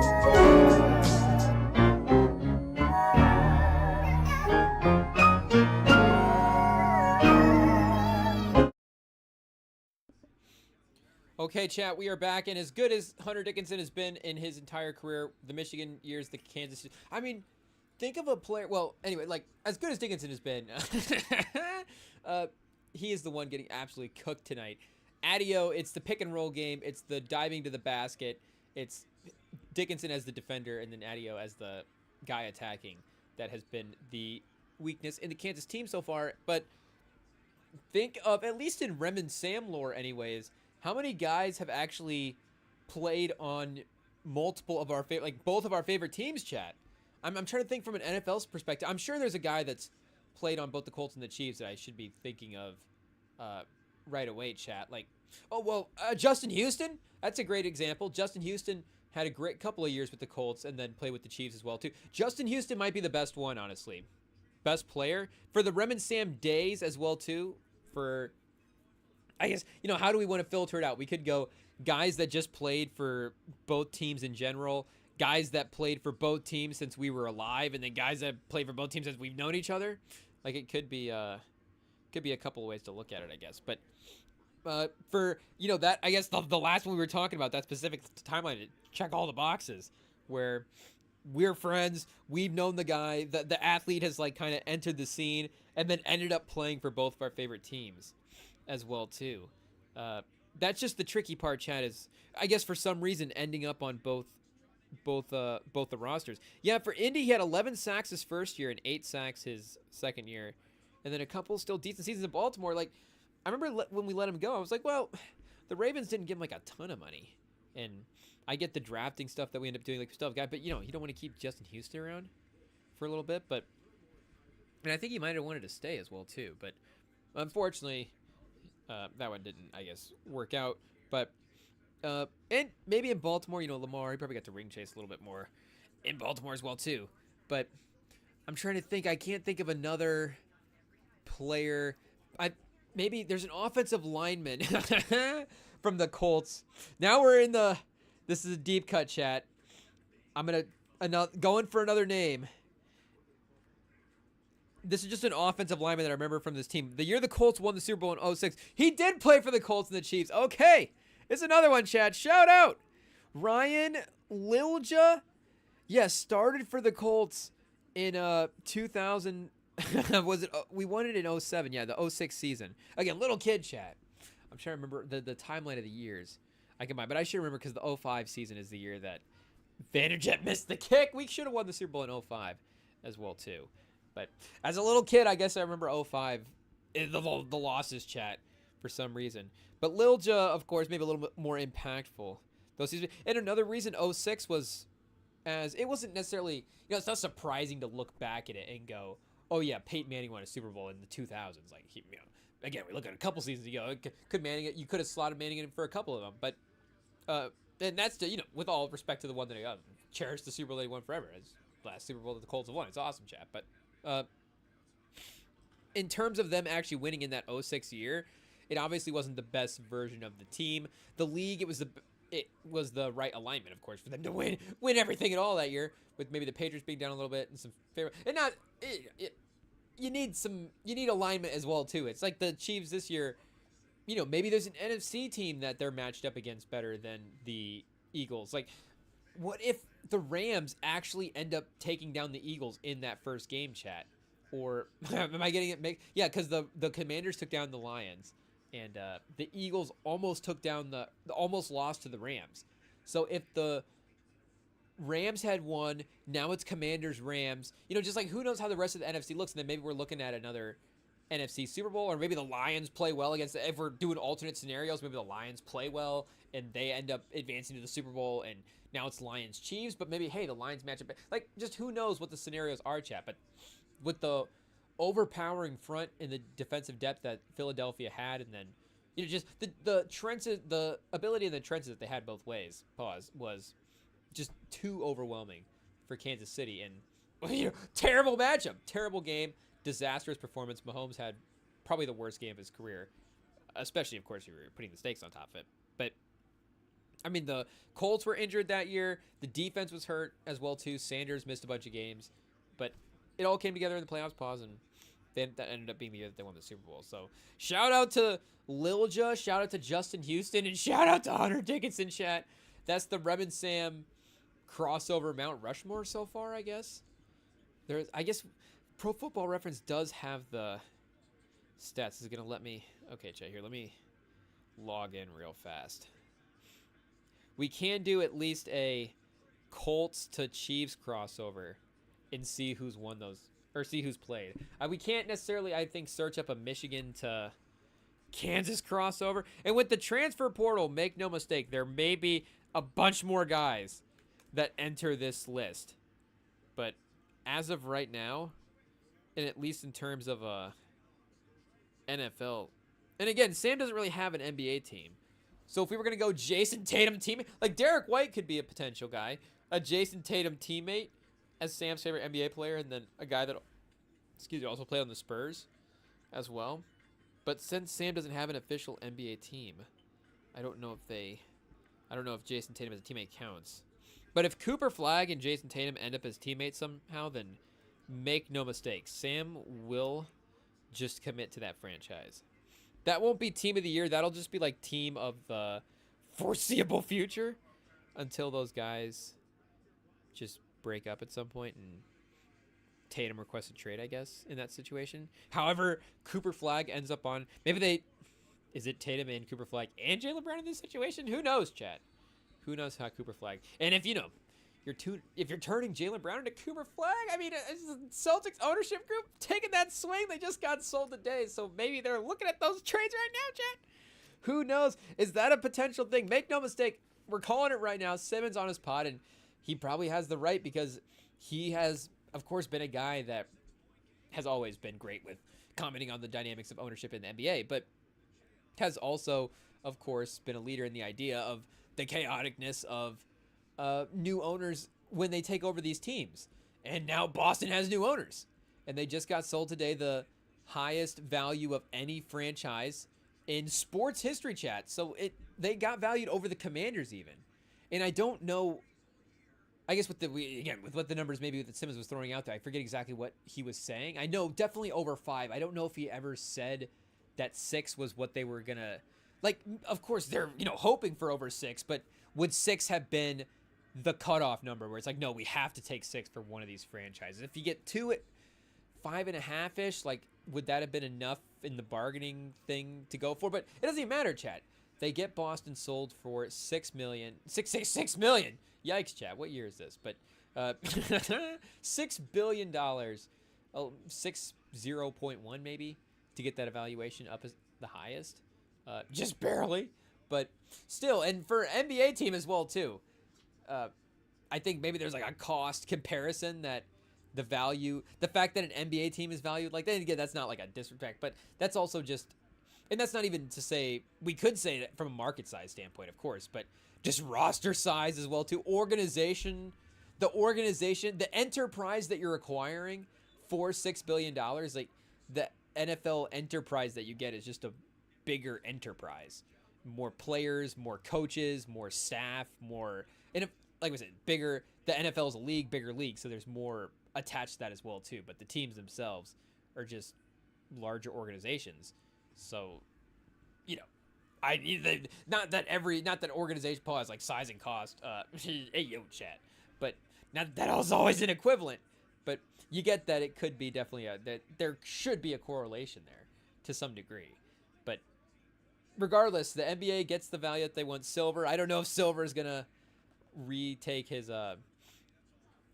spot as like a liked commissioner for the NBA, because that was another thing. I guess we're just doing Simmons Celtics corner here, chat, but that was an interesting thing that he said on a recent pod as well, that he was like, if they don't, and I forget what he was saying it about, but he's like, if they don't, maybe it was the scheduling stuff. He said if they don't move the season back, he might start calling for new leadership at the top. I was like, hey, what a decade for Adam Silver, just in a 10-year run, going from the most liked commissioner of all time to now all of a sudden they need new leadership. I get and the scheduling thing is important for the league. Like, we could say, and is it as important to the league with some of the stuff that he handled earlier in the earlier on in his commissioner tenure, you know, he had the Sterling incident that was like his first just event that he had to take care of as commissioner of the league. But for where the league is, not to do, I guess, a butt there, chat, but, you know, for where the, and again, just the perception of Silver in some of these, for some of these people, and not to say that, again, we were sitting here saying that Silver has made these perfect moves, but it would be funny just after 10 years to all of a sudden be like, but again, with the way, with the revenue in the future, and you got to stay ahead of the game, you can't necessarily always be reactionary to things. It's good to be proactive and stuff, and not that this would be a proactive move. It's already, you know, they've already done a lot of reactionary stuff, but definitely seems like a thing that, you know, would make a lot of sense for the marketing of the league, and maybe a thing to try as well too. Like, with, if you're saying the ratings are down, what's the harm in at least trying new things to, you know, the ratings are going to be worse than all-time lows. Like, you know, people, there's the NBA people are going to find these games regardless, and I feel like you're going to still get the same crowd, whether you're putting on. So maybe that's just the case for keeping it at the same time, chat. But if you want to at least take the swing again of maximizing a larger casual viewing audience, it's like, well, okay, we know that they're not tuning in at this time. So again, that's what we're targeting for increasing the viewership in moving the window around. But we'll see if it costs Silver his job at some point. If, you know, because, you know, as much as you would say it would be funny for a guy like Simmons to start calling for Adam Silver leadership changes, again, he's not just a guy that talks about ownership now. He talks about ownership with owners, and has, you know, probably himself could be like, I mean, if it was announced that, and he probably wouldn't do that. I don't know, Chad. I mean, to be a part owner of the Celtics feels like it would be I mean, make no mistake, if you know, if there was ever a path, chat, like, where would we drop all the pod stuff to be part owner of the Spurs? It'd be a tough call. But, and again, like, 2% owner, it's not even like any kind of management power. Like, you know, you think a guy like that would want some management power as well too, some decision making. He wouldn't just want to sit courtside and enjoy the games, as much as that would be an awesome benefit. And, you know, I'm sure the nice little check that you'd get from being a minority owner of the Celtics every year. But just the idea of that would be a really tempting. What does he always say, chat? He would definitely be in the office with, you know, the takeout for a lot of days. Just shades down. They don't even want to see the sun rise and set. It's just like, we want to be in the same locked in mode for 72 hours when we make a decision here. But maybe he would probably end up going back and doing the thing. Jazz, and hot take, and then, of course, like our bracket, chat, we'd probably get that prediction wrong as well too. But what were we even meant to look up? Chiefs versus Colts players, guys that have played. Is it even worth it at this point, chat? Maybe a live production move. Maybe a bit we can research in the off time. If it's a slow day tomorrow, again, we've got something to do, chat. We don't have to sweep the floor for a 9th consecutive day in a row. We can just look up guys that played for both the Colts and the Chiefs and, you know, have a good time. But Arkansas still staying in front, chat. And to continue the what is enough theme with some of these 2 seeds, did we talk about Wofford already, chat? Wofford was making a little bit of a push a second ago. There's only 2.5 minutes here left, so they're not going to make a comeback. But Tennessee did make an impressive job of staving off that push. And no, who's the guy, chat? No, I guess no Fletcher McGee, no Glokey either for Wofford. Didn't transfer from Oakland. No eligibility left for our guy Jack Golke. But I still feel like Wofford's a pretty competitive 15 seed. And definitely a team that can go on a run over the course of the game. And the way that Tennessee got a couple of stops, then moved their feet, chat, lock in, move their feet, a couple of nice offensive possessions, and just they put the game away. So I'm a fan of what I saw from Tennessee. They were another stats team in the filter-y thing that we were talking about, in the way it brought it down to like 9 teams that were going to win the national title. Tennessee was one of them. As a 2 seed, of course, you'd expect them to be in the mix here, Chad. But seems like they are still in the national title contention as well, with a great performance tonight. And Drake going into the lead, going into halftime with the lead, chat. Up 7, 3 for 6 from 3, 2 for 8 from 3 Missouri, 7 for 21 from the field. So speaking of 7, Chad, how many points did Clemson score in that first half? I think Clemson had like 13 first half points today against McNeese State. So that game definitely felt pretty confident early on in McNeese State in their performance. 8 turnovers to 9 turnovers. So not the cleanest first half played from either team, and 5 to 6 steals as well too. So it is a close game. Some equal activity. Missouri getting to the free throw line even a little bit more. Chat, more offensive rebound, equal offensive rebounds, I should say. So more assists. So Missouri is not looking like they're playing too bad. Drake is just the better team, chat. Who knows? Do we need to throw a little Missouri Drake on? True TV? Oh, Sling. We might not have... Oh, shout out Sling. The free preview. Let's go, chat. I guess it is halftime.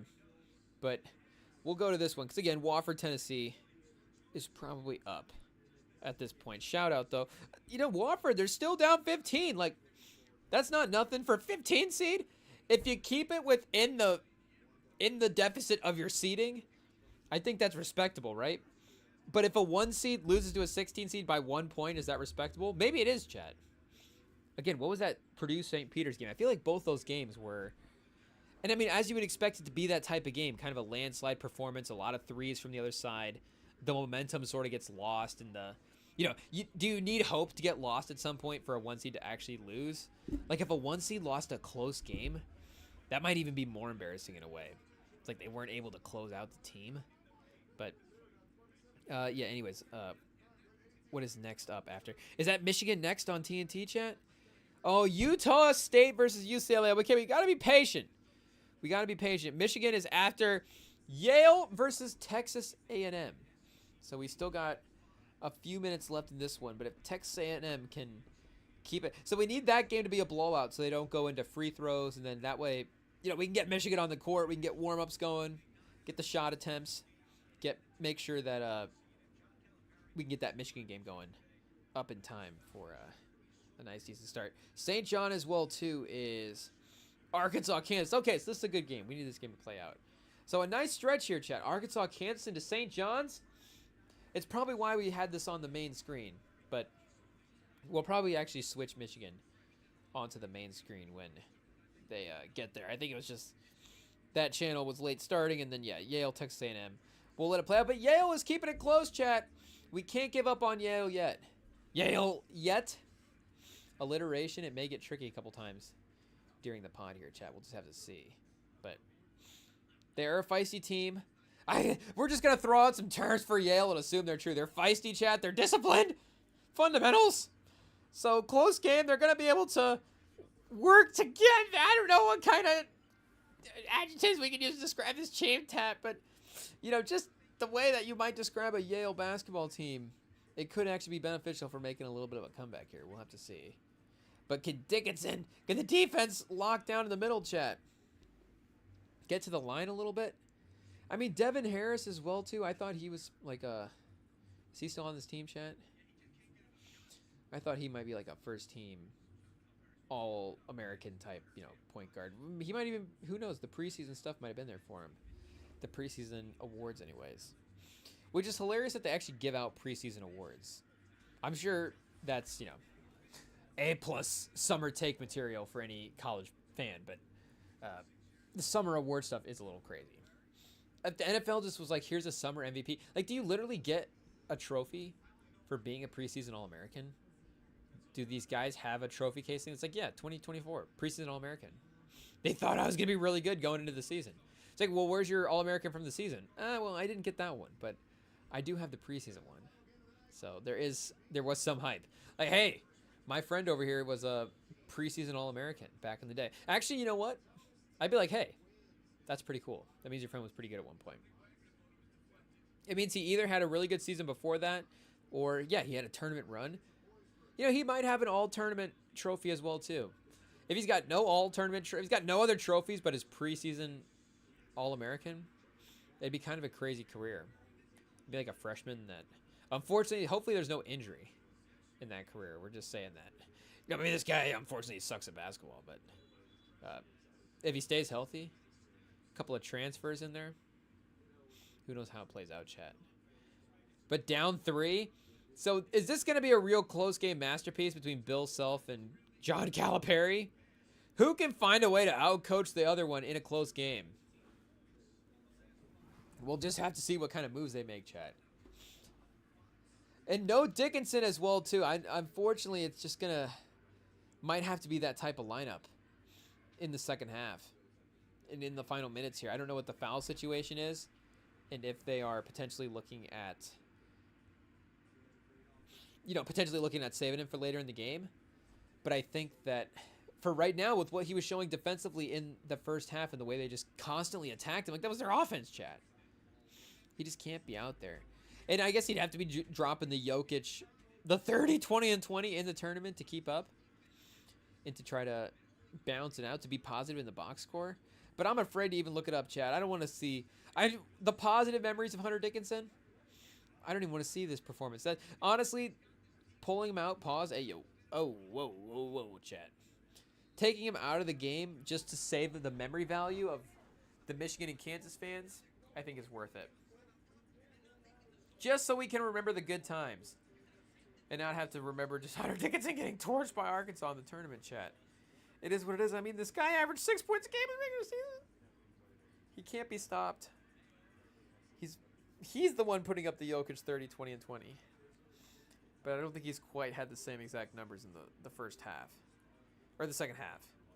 And Kansas has cut it to 1. So it's slowly but surely working, Chad. It's a grind. Harris has stepped up the defensive pressure in the backcourt. He is kind of a menace right now. They're in a zone. And he's just swallowing up the entire top of the... Oh, and a defensive play on the interior. So not only are you just not getting cooked, you're actually getting positive defensive plays. Under the basket, chat. They'll be taking the ball out of bounds. Okay, we go into timeout here. Still at half on... what game did we switch it over to, chat? We were on Drake versus Missouri. That's right. Drake versus Missouri. We switched it over at half, so we haven't seen that basketball being played yet in this game, so that's why I hadn't quite remembered who was on the court. But this is the game we will be focused on for now in the second half because Drake, chat, is on will they upset this team alert. Oh, shout out to Sinners. Shout out. We need to clarify, chat. Shout out to the upcoming Ryan Coogler movie titled Sinners. Not shout out to the sinners out there, but shout out to the shout out to the next Ryan Coogler film about to be released. Starring Michael B. Jordan and also starring Michael B. Jordan. A couple of Michael B. Jordans in this movie. And Ryan Coogler will be directing it, and its title is that, chat. So shout out to that movie is how we should clarify that. And I thought I was a fan of the Bateman commercial, the Justin Bateman Batman parody, but I'm not going to lie, chat. I'm not going to lie. The character might be a little overplayed at this point. Because I don't know if he has the same kind of... It's different when you get a guy like, okay, this is a reoccurring character. But Justin Bateman's Justin Bateman. He's not a reoccurring character on a commercial. And it's not a reoccurring... Or it's a reoccurring commercial, but it's not necessarily a series. Maybe there is a couple. But they're really playing this one, chat. But is March Madness the time to just use up that Super Bowl budget? Like, do you get royalties every time your commercial is played? Or is that a one-time payment that these companies have to make? Because even if you pay royalties, you're going to pay them royalties for every commercial, a second commercial, bring them in for March Madness. And then just more royalties off of that. Or just even a one-time payment off of that. Like, who knows? How many royalties would you have to pay out to make up for a second one-time payment? Maybe that's why they save it a little bit. And then March Madness rolls around. They run up the replay value, and then we'll never see it again. Bateman. Justin Bateman. The Bateman, chat. Iconic, though, for while it lasted. You love to see it. How is this even possible? How are all these games in commercial at one time? This is the epicenter of basketball. This is the peak. Oh, chat, it's a time to stretch. Time to reset. Oh! Whoa! But this is the peak time of basketball, and there's somehow no game in action right now. It is what it is. But Tennessee-Wofford goes final. Shout out the Volunteers. On to the next one, chat, the 2 seed. You love to see it. But are these longer half times in the tournament? In college? What's going on here, chat? It just, hey, yo, it feels longer. It's crazy. But we just are so excited to get back to the basketball. That these half times. And Charles, we were just bragging about Charles, but we're talking about the post game?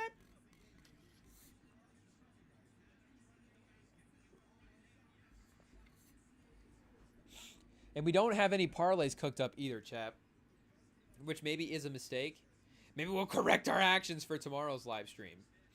And cook up some parlays. Cook up some special bets. But as of right now, we're just raw dogging the games. Chat, no bets at all. Just enjoying the games. The bracket picks are the only thing on the line at the moment. So Arkansas is still somehow up by 1. Kansas can't close the gap, but Arkansas can't make a 3 either. So I don't think... Well, I think offense maybe is their strong point, chat. A lot of maybes in the analysis. You love to hear it. What's this guy up to? What do they do? Maybe. Yes, this, that. But it's going to be a Harris takeover in the second half. So maybe a Harris takeover for the tournament is what you would need. And I don't know if Arkansas is, even though the stats would say for the regular season, you know, they're getting an exceptional performance from their big. I don't know if Arkansas is more suited to take down Kansas than, you know, when they get St. John's in the second. But St. John's is athletic as well, too. And I forget their center's name, but whoever they have playing in that spot, I feel like they could definitely get some points off of Dickinson in the same way. And again, Omaha, shout out. That is the St. John's matchup a little bit later. We're not saying that Omaha doesn't have a chance tonight, but Rick Pitino and the Johnnies, chat? Come on. We're not going to doubt our boy Rick Pitino like that. Game 1? Hopefully that's not the upset. Yikes, chat. That would honestly be the most devastating. Well, obviously, you know, Michigan, the 5-12, but that would be the most devastating, like, major upset of the day. So that one is definitely the prime territory for happening. Because, again, Janai Broome did play earlier, Auburn. They got the win. So 216 is just a little bit more unrealistic than a 216 is just a little bit more unrealistic than a 215 is a little more realistic than a 116. Even though it's maybe the equal commonality of the last couple of years, I feel like even some of the 215s have increased as well.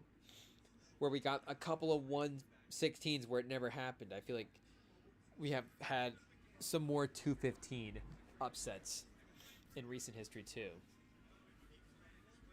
So Kansas now finally up 1. The quote-unquote small ball kind of working their way, chat.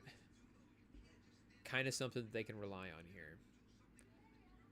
And Texas A&M, Yale, finally out of half or what was the game? Oh, Drake, Missouri. Oh, jeez, Drake.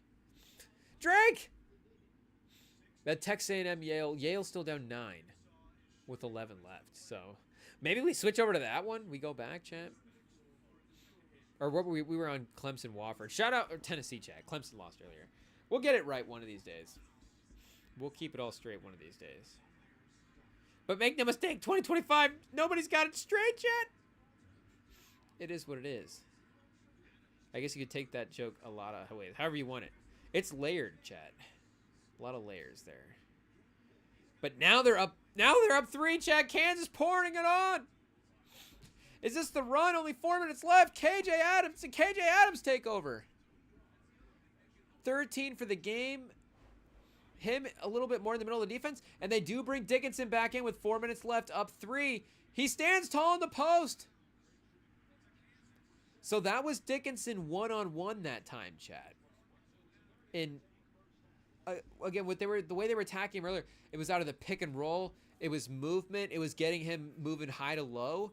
That time they just posted him up on the block in that stance. So, unless that guy's Hakeem, not to say, I guess, you need Hakeem to take on Hunter Dickinson from a post-defensive standpoint. But unless you're really attacking with crisp footwork, he could probably stay in front of you in a decent way. And he does have you know, good wingspan. He's going to make a shot contest difficult.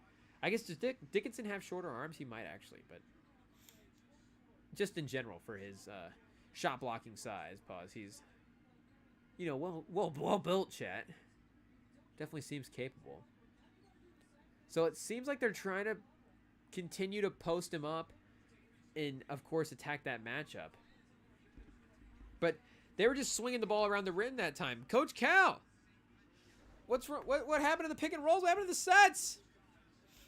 Get these guys some movement. Do we need to establish the dribble rule, chat? And I think that is something. Speaking of Dusty May, I think that is something. Is it Dusty May that did that?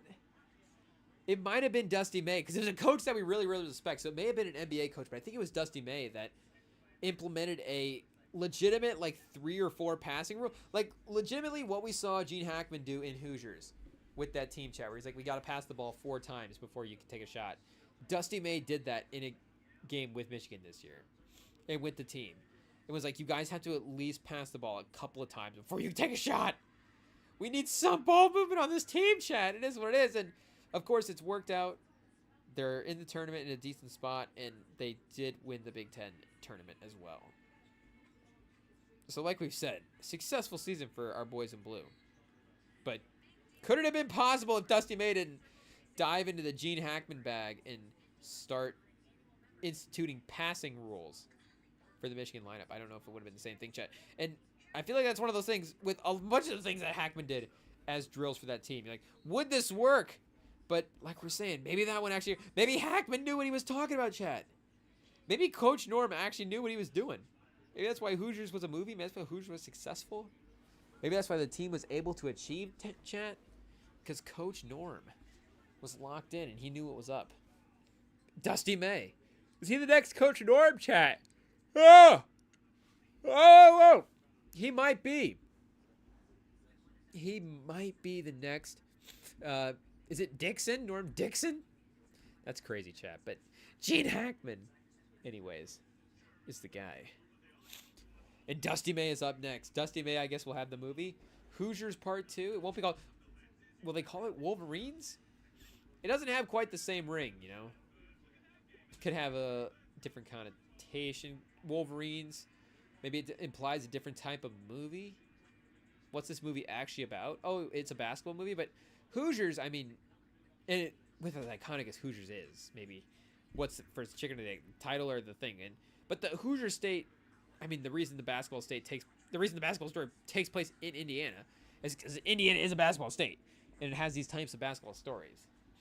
So it's the Hoosier State. It's definitely something that is highly associated with amateur basketball in that way, and I don't know if its iconic status is related to the movie or just the state itself, but probably a little bit of combination of both, chat. So here we go. Missouri opens up with a score. They got it at 25-30 to start the second half. So we're 90 seconds in, chat. Drake draws the offensive foul right away. Whoa, chat. Will Drake file a lawsuit if they lose this game? Okay, chat. There it is. It was sitting right there. Somebody had to say it. If Charles Barkley hasn't said it yet, we will say it. We have to say it. Will Drake? I guess we could call it a Daryl Morey too, but I don't know if Daryl Morey has filed a 2-minute complaint since the last time Drake filed a lawsuit. IT, look up what's been the most recent event that has taken place. Daryl Morey or Drake? Because make no mistake, both those guys, they're filing. It's just about which one filed it. Like the quarterbacks. They'll get paid. It's just about which one is up for free agent first. Just who had the last message sent. That's all. Who had the last one out there. But they're attacking Dickinson. Post up again, chat. Oh! IT. We need like a 5-hour energy in here or something? We need to get a pot of coffee? What's going on? March Madness going to have us drinking coffee, chat. I guess even though we're not an experienced coffee drinker, we know probably not the move at this point, but regardless, maybe it's one of those nights. Maybe the excitement of the upcoming games here, and maybe the ending of this Kansas-Arkansas game, maybe the excitement of that would help wear off the caffeine a little bit extra. Do you burn off caffeine cheering for basketball teams, chat? Is that how it works? What do the scientific tests say about that? Has anybody ever tested that hypothesis? So 3:10 left. We've got, I guess, a timeout for review, it looks like. Oh, no, an injury. Is that KJ Adams? Wow, chat. Kansas, not necessarily the luckiest team in the nation this year, but losing potentially their most impactful guy of the game. Not an ideal turn of events, chat, for the Jayhawks. Bill Self in real danger, up 3. Now they kind of have to play Dickinson regardless of how these last 3 minutes go. Is there a world where they had taken him out? If they had shown that they were going to attack him in a different way. And maybe they had played offense-defense with him as well. But he just has to be there out there for the defensive highlights. And Arkansas takes it coast to coast off the turnover. Down 1 off a backcourt player for Kansas. I don't think it was Harris, but Harris gets the ball here. So why Harris has been, didn't have it on the last possession is a little tough. But maybe that set was eventually to get it to Harris. He splits the double team and flips it up. Oh! The big is not able to make the catch. The wing is not able to secure the play. He fumbles the catch. He doesn't get a clean shot at the rim. But a good look by Adams. A great split of the double team. Just a great performance tonight from a big performer, chat. Rising to the occasion. Who will rise and yet still I rise? Devin Harris. 1-point game, 220. This is March Madness, people. This is drama. Did our guy at work have the overs? I forget if he had the overs for this game, chat. Do we have time to make a live play? A live parlay? We'll just have to see, chat. Okay, Drake's still up. Yale still fighting. So I don't know if Yale's going to have time to make close the lead, people. Going under 7, a couple of threes, it's not impossible. But Texas A&M is doing a good job of holding him off at arm's length. And Drake on Missouri at 6 right now with 16. Again, a couple of threes, but Drake's managed to maintain that range. Chat, Drake's got the range? We can see Drake do any type of music? Can they hang on to any type of lead? Okay, 2 free throws. Clutch for a Calipari team, chat. You've got to be able to hit the free shots. 2 timeouts for Kansas. 2 timeouts for Arkansas. 2 minutes left, chat. Oh, not a 2-point game, a 1-point game. Maybe if they had a 3, it would be a 2-point game. No, another turnover. Who is this guard, chat? I feel like that's the same guard that got the last one. Trying to throw it back out to the wing. And just throws it right to the defender. John L. Davis! The tournament experience, the Final Four run, the composure. It's only the first round. 10 seed Arkansas has a 4-point lead. A burst at the right time. Pause. 1:45 remaining. Bill Self has to call a timeout, chat. He can't let him get open like that. You cannot let him get open like that. Carter Knox on the court as well, too. Definitely going to be making an impact. Another reason why probably that guy is open. Anytime the Knoxes are on the court, chat, somebody's going to be open. Well, it probably be the Knoxes. It is the Knoxes sometimes, but somebody will be open. Either they'll be good enough to get double teamed or, hey, yo, they'll be good enough to have a second defender, or they will be the ones that the defenders will not be worried about. It just goes one way or the other with these guys, chat. It is what it is. But I still believe the latter for Kevin Knox. I don't know if I believe in his Kentucky against Troy as much this year. I think I did end up picking him, but I could definitely see an upset happening there, chat. I know they may have some injury things potentially as well. So that's always concerning to hear. Maybe I should have just picked Troy based on that. Just pick the healthier teams. Doesn't seem like a bad bet. But Davis, the clutchness, the microwave scoring off the bench. I don't know if the defense, I don't know if there's a reason you can't keep him out there for, you know, extended minutes. I don't know if this is also just a sub pattern they have or how this works. But as a closer, as a shot maker, he's given Jamal Crawford vibes a little bit, chat. And Jamal Crawford, I mean, he had a career in the NBA. Jamal Crawford, did he make some All-Star teams? I don't know if he ever made an All-NBA, but there may have been some All-Stars in the mix, and maybe played for like 20 years as well, too. So, if he can end up being a little bit like even like that, that might not be the worst thing in the world, Chad. Cal is livid. Cal is in his bag, chat. Up 4 still. Not a fan of the foul. 2 free throws for Kansas. Okay, they're not dead yet. AJ Storr. I've liked what I've seen from Storr. Storr looks interesting as well, too.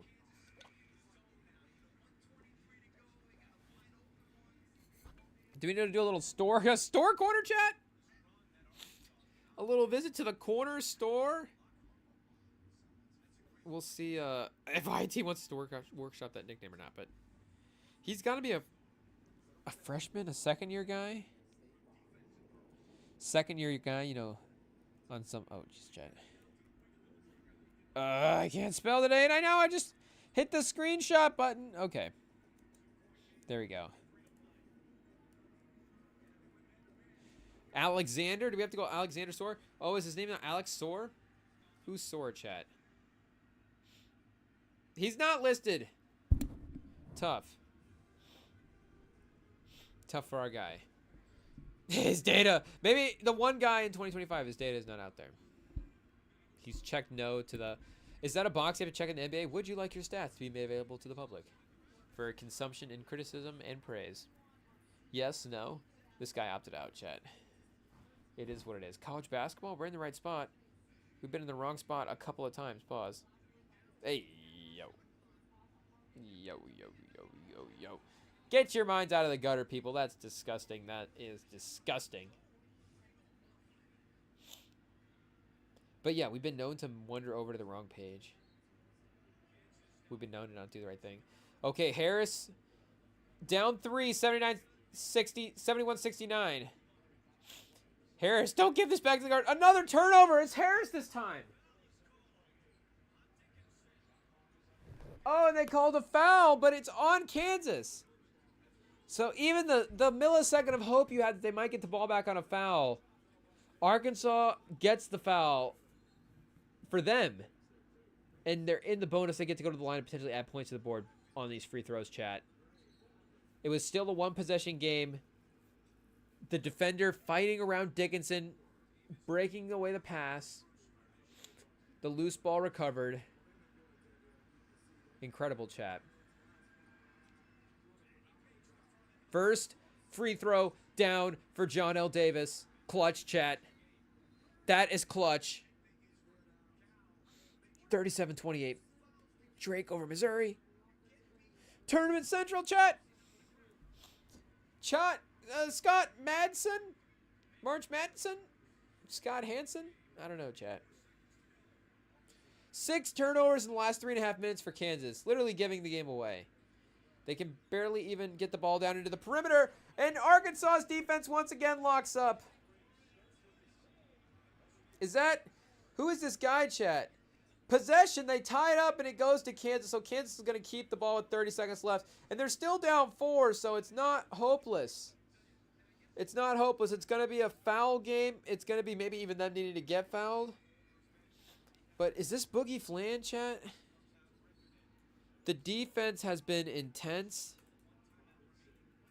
And it's been effective in a big way for Arkansas here in the last couple of minutes. Oh. Maybe we did spell the other name wrong, chat. Again, I've been known to do that a couple of times. Oh, and they missed the free throw. Or, not free throw, sorry. Miss on the possession. Off the tie-up. Arkansas gets it back. So, yeah, Boogie Flan, chat. 39% from, the field. 36% from three. I was going to say 39% from 3 is not bad. So, the offense is a little bit of work in progress. But the defense, Boogie Flan, I know guys I think we even made fun of this a couple weeks ago, but guys always getting comped to the players that like are really similar to him. Not that's funny, but the ones that got drafted like in the last 2 or whatever years, where it's like, okay, is there like a NBA, like an actual established guy that we can compare this guy to, or is he only other comp this guy that was drafted 2 years after him, or in Castle's case, a season after him? Because Boogie Fland is giving a little Steph Castle tonight, just a little. There's some defensive intensity. There's some getting into a stance chat that maybe you're not seeing in San Antonio. And I know the offensive thing in San Antonio is different as well, too. And I know the way, especially the season has ended for that team. Fox is obviously a part of the season ending, so it's not like he's had to deal with it the whole time. But regardless, 19 seconds, chat. 6-point game. Kansas on the inbound. They need to jack up a 3 quick. There we go. They get the shot off, and it goes down. And it goes down with 11 seconds. 11.9, so 12 seconds left. Kansas takes the last timeout. Arkansas, I didn't see. Do they have 1 left? Down 3.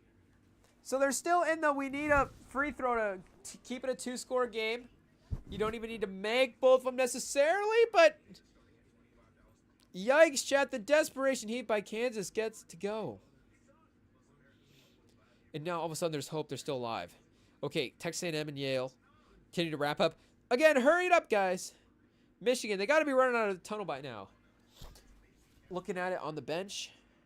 Pause. Seeing what opponent they potentially might have to go up against. Dusty May already taking notes, but still somehow simultaneously thinking of the game and what his coaching responsibilities are immediately ahead of him, chat. I can see it being a... I can also see it being a pretty special night for UC Davis, or UC San Diego, but I can see it being a special night for Michigan as they continue this recent march they had.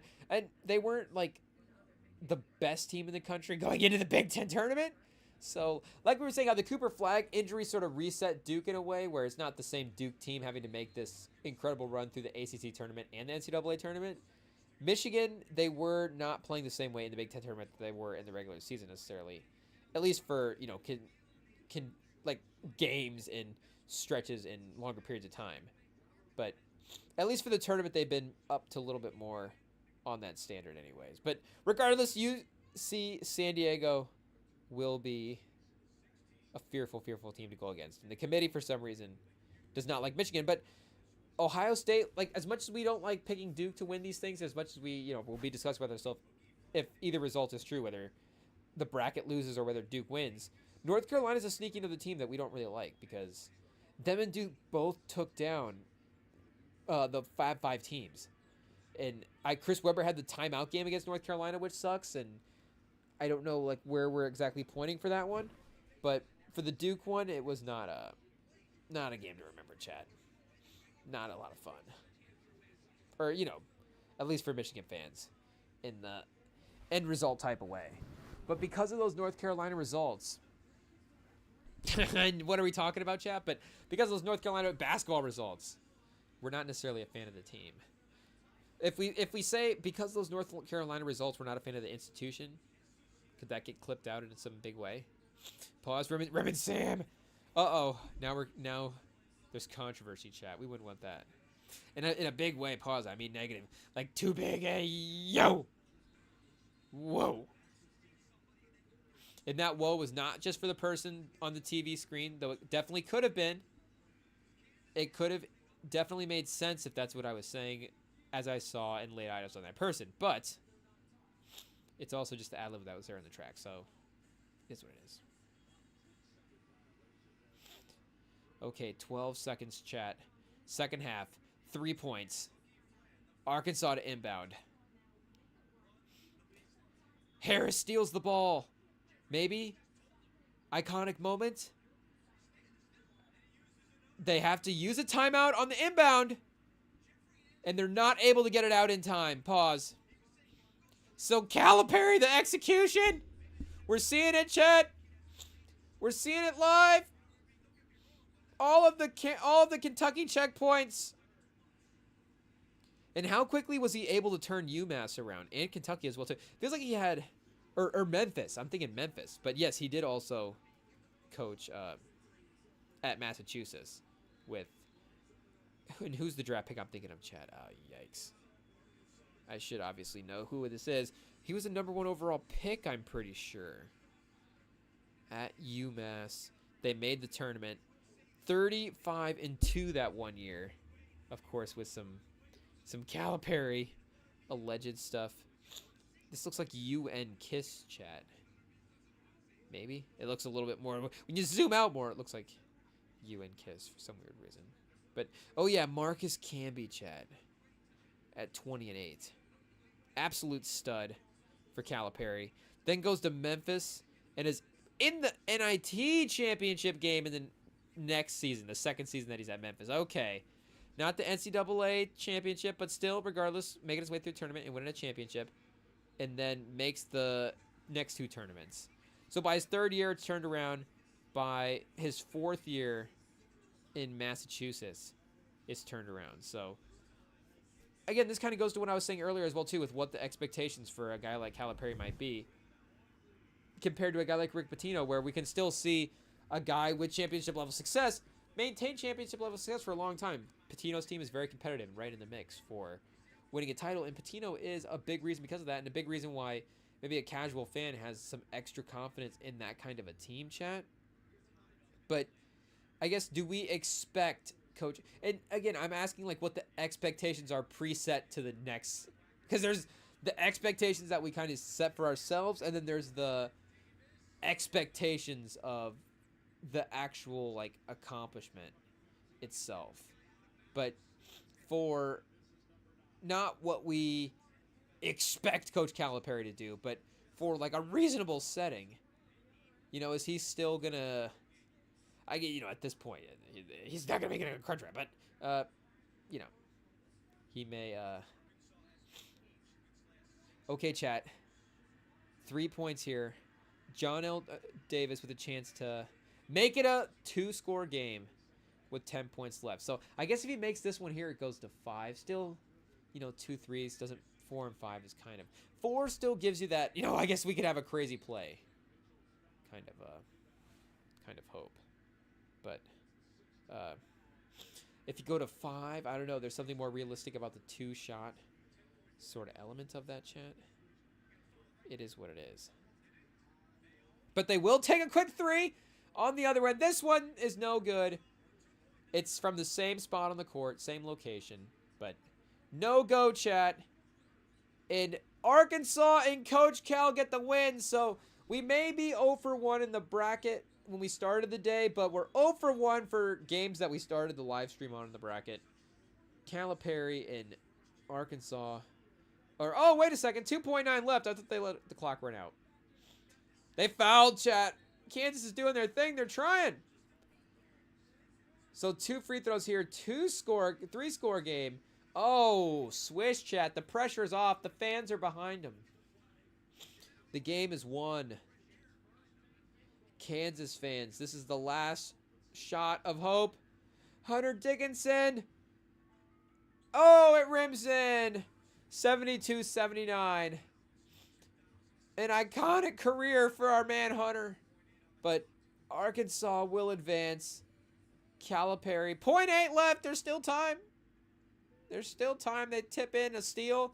If you can somehow steal and bat it into the basket in time to get it again, who knows? There it is, chat. Arkansas advances. Drake up 13 over Missouri. And Yale still down 9. It's still down 9 to Texas A&M. So that game's been very consistent. But we'll switch over to Drake, Missouri here. Or I guess, well, actually, should we just pay attention to that game as well, too, chat? But we got UCLA versus Utah State about to fire up. And we are getting closer, chat, to the start of Michigan versus UC Davis, which we will be checking out, of course, as well, too. So stay tuned for that. We're going to take another break, and we will be right back in a second.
chat. Testing. Well, there we go. Okay, we've almost got the games switched around in preparation for Michigan. Oh, excuse me. There we go. I felt that burp coming for a second, chat, and I was like, do I get back on right now? And I was like, it's not going to happen, so it'll have to happen. Anyways, Michigan's about to fire up here in a second, so we almost got the game switched around, but I got to finish. See, the problem, chat, there's too many games, and there's not enough screens, not enough accounts. I know we're already getting free previews in more channels than normal, so, you know, how much are we going to complain? How much? We're customers, chat. We're going to demand everything that we possibly can. But actually, you know what? I didn't even think. Does Max have like a multi-view? If Max has a multi-view, we're going back into break. We're putting it on the big screen, chat. Uh-oh. Uh-oh. Do we have to select the game by games, or do we select the channels, chat? This is disastrous. I can't believe I didn't even know about this multi-view beforehand. And you know what? It's okay, chat. The show must go on. We will have a better show tomorrow because of a multi-view on the big screen. But also, like I said, Michigan is about to play anyway, so they get the big screen. We're not putting Michigan into a multi-view on the big screen. We can put Michigan. We can put the multi-view on the little screen and keep up with the rest of the action. But this is clutch, chat. Let's go. Shout out to Max. The 3-game multi-view. Okay, chat. Whoa! We are locked in and ready to go now. We cannot be stopped. The REMINGTOM pod just leveled up. Welcome to the 2.5 hour mark, chat. You didn't know we were going to level up 2.5 hours in, but that's the show, baby. That's REMINGTOM. It's like the second half of the game. He's all of a sudden, we just hit 7 3-pointers. We got a multi-view, chat. This is incredible. The overstimulation has kicked back in. Utah State, I guess it's kicked up even to an all-time high. Utah State, we've now got Drake versus Missouri and the Texas A&M Yale game also on the big screen as well, too, like we said, in preparation for that Michigan game up next. Yes, that's the channel, chat. TBS, tune in to watch your boys, the boys in blue anyways, take on whoever's next. And not to put League Pass on blast, but to put League Pass on blast. And I think League Pass pretty commonly sucks. It's just like a tech thing. But as like a user experience, I guess anyways. But their multi-view, not good. Not good, chat. Very laggy. I feel like, you know, I'm not saying we're paying for Starlink over here, but and not to say that this is the only internet. Yeah, we've used it on multiple internets, multiple different types of devices, you know, everything from phone, computer, and TV, different, you know, the TVs, smart TVs, to Apple TVs, to other tablets, to, again, different Wi-Fi's, different states, chat. Like, the League Pass multi, it doesn't matter where you're at. It doesn't seem like there's really a perfect technology somehow to figure that out.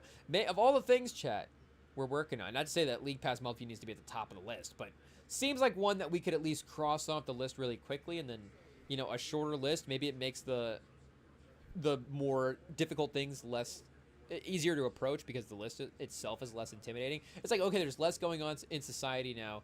You know, we've fixed League Pass multi-view. We've got a multi-view for March Madness. You know, the league has pushed back their scheduling for the NBA. Like, once we get these simple things figured, it's like, oh, well, look at this. Now we only have healthcare and 17,000 other major issues to figure out. You know, it's just that what are the easy things that we can cross off the list right away, chat? And a lot of things have been crossed off already, but at least in a positive way, can we cross these ones off as in mission accomplished? I guess those are the types of things that we want crossed off. But I guess it depends on how you look at what is being accomplished, chat. But anyways, yikes. Michigan to help March Madness, always to help distract, chat. UC San Diego, though, again, we'll be right back into the sad feelings if this 5-12 matchup goes the way that a lot of 5-12 matchups have. So I don't know if Utah State is a feisty match for UCLA either, but that's just a fun game, a couple of fun tournament teams, chat. Feels like there's a good baseline of play there with some of those. Again, in a 7-10 matchup. And in the 7-10... I don't know, there's something about the 8-9 that just feels... It just feels too mid, chat. The 8-9 feels too mid. It just feels like a basic college basketball game. But the 7-10 at least, and the 7-10 is still, again, about as basic a college basketball game as you can get. But there still is enough where you can never say there's like an upset or anything, but you get a sense a little more. There's just it seems a little more variety in some of the matchups sometimes. You know, you get Utah State, you get a small schooler, and Utah State has dabbled in the 8-9 seed range. You know, they're Mountain West, so those schools they'll get the respect of the higher ranking seeds compared to some of the lower conferences, obviously. But yeah, this is I don't know, for some reason I prefer the 7-10s to the 8-9s, and picking them as well too. I don't know if the math says that, you know, the 7-10, that one of them's winning more dominantly than the other, and there's like a definite pick that you should make there. But I'm sure the 8-9 is like 52-48 one way or the other. Like, it's just almost a dead even split of the 8-9s winning the matchups. I guess, can we look right now, chat? Do we have two in the bag? Do we have two 8-9 seeds already done?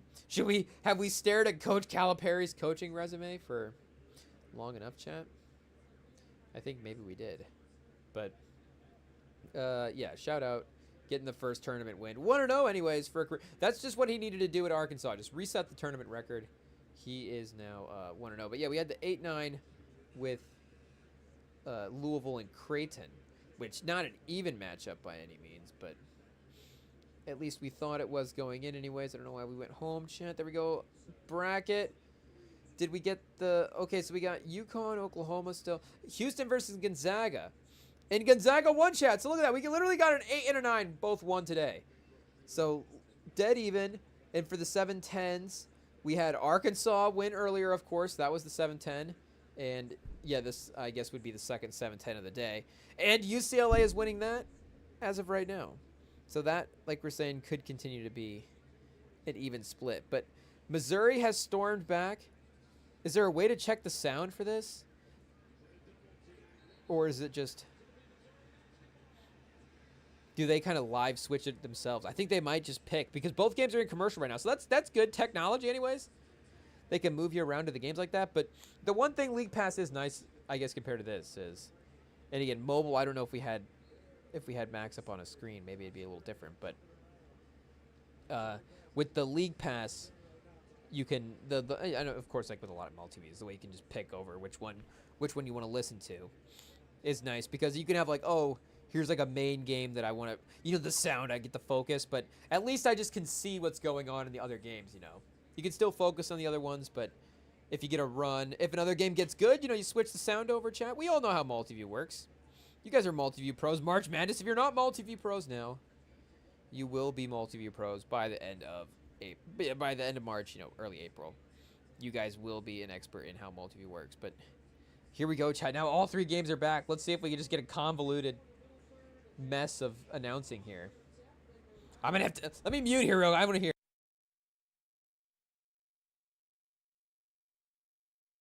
No, I think they just have maybe main game set in the top left. And then we'll decide from there. Maybe just game latest in... One is at halftime, one went final. Okay, so yeah, I guess that's the only game in actual action. Again, the other one's in timeout right now as well too. But regardless, we don't need to spend our time thinking about how Max is going to try to successfully nail the multi-view broadcast for the tournament this year. But, oh, are we going to the women's? We're just naturally gravitating over to the women's bracket, chat. It happens. It happens. Oh, we're getting some play-ins. High Point also in the women's. Wow. It's a real revolution for the school, chat. Do we need to write that one down? Send our kids to High Point? If you guys aren't sending your kids to Harvard, now apparently Harvard's just like, go to Harvard for free? Do we need to look into that? Did we already say... I think we already said we might be sending IT over to Harvard. We'll have to see. But maybe we go to High Point next. If they can't get into Harvard, maybe IT over to High Point. But yeah, what were we looking for? I think we were just trying to go back to the bracket, chat. Go back to the scores. Get a little rundown of the game. Because we should probably update the slate as well, too, now that we've had a couple of games go final. And just double check again. Yeah, like we said, Drake, UCLA in action right now. Currently waiting on Omaha versus St. John's. Okay, so they got to let them warm up here a little bit. We were eyeing an 8:45 start, but looks like we'll wait. 9:09. Oh, come on. We want to see the boys play. And that's the fun thing about the tournament. I just even something as simple as the warm-ups on the next team warming up before. I love that, chat. Even the NBA can't remember. The in-season tournament doesn't really have that. Can the in-season tournament have the next team warm up on the court on the next game? Maybe they did. I have to go back and remember, but I feel like, what was the schedule for that? I feel like it was a little bit more spaced out, the two games. It didn't have the same sort of AAU feel. But maybe that's what they need to do, chat. When they have the Final Four in Vegas or, wherever. After Dallas moves to Vegas, the Mavericks moves to Vegas, and they host the in-season tournament next year. When we have the Final Four in Vegas, they need to make sure that the team for the next game sits behind the bench and sits in the stands as the game wraps up. And then they'll be able to go out, and then, like, LeBron and Luka will be warming up on the court just right after the game. Just full AAU style, Chad. Because that's the peak of basketball, Chad. You can't. Nothing beats nothing tops a AAU tournament. Nothing, a lot of basketball does, really does, Chad. It's also in some way the worst basketball, but also the best basketball. The most conflicted basketball, AAU. Maybe just the fact that that's where a lot of us, it just taps out in these youth levels. That a lot more of us have youth basketball memories than we do high-level basketball memories. So AAU basketball, maybe they're just more relatable to a lot of people. And then once you start talking, real AAU circuits, you can even cross guys off for that. The traveling team, just the guys that played on the high school team versus like an actual travel team that was, really making waves and doing stuff like that's probably even still like the 2 or 3 best players on your high school team. At least still like, in a state here. Not to say that we're, in the 90s in high school basketball or, in the Hoosiers days, but regardless, it's still like, you filter the guys out quickly and the list gets shorter and shorter. But, yeah, chat. St. John's, Patino. I think we're wearing the white suit. Did we mess up and not wear a white suit for today? Should that have been the move? Tomorrow we're going to be in a white suit with the multi-view just locked in on games. Subscribe and tune in, chat. It cannot be missed. That sounds like A-plus content. Sounds like A-plus material. Russillo did an hour of baseball in his podcast this week. So, what do you guys want? White suit and multi-view bracket play or an hour of baseball? Shout out Jeff Passan, though. Maybe, hey, yo, pause. But an hour of Jeff Passan. Never. Hey, yo, chat. But from a pod standpoint, never bad. Yikes. We'll just move on.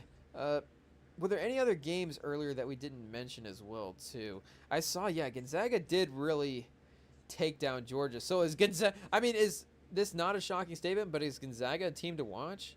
Gonzaga versus, potentially Houston. I guess Houston did get a win today.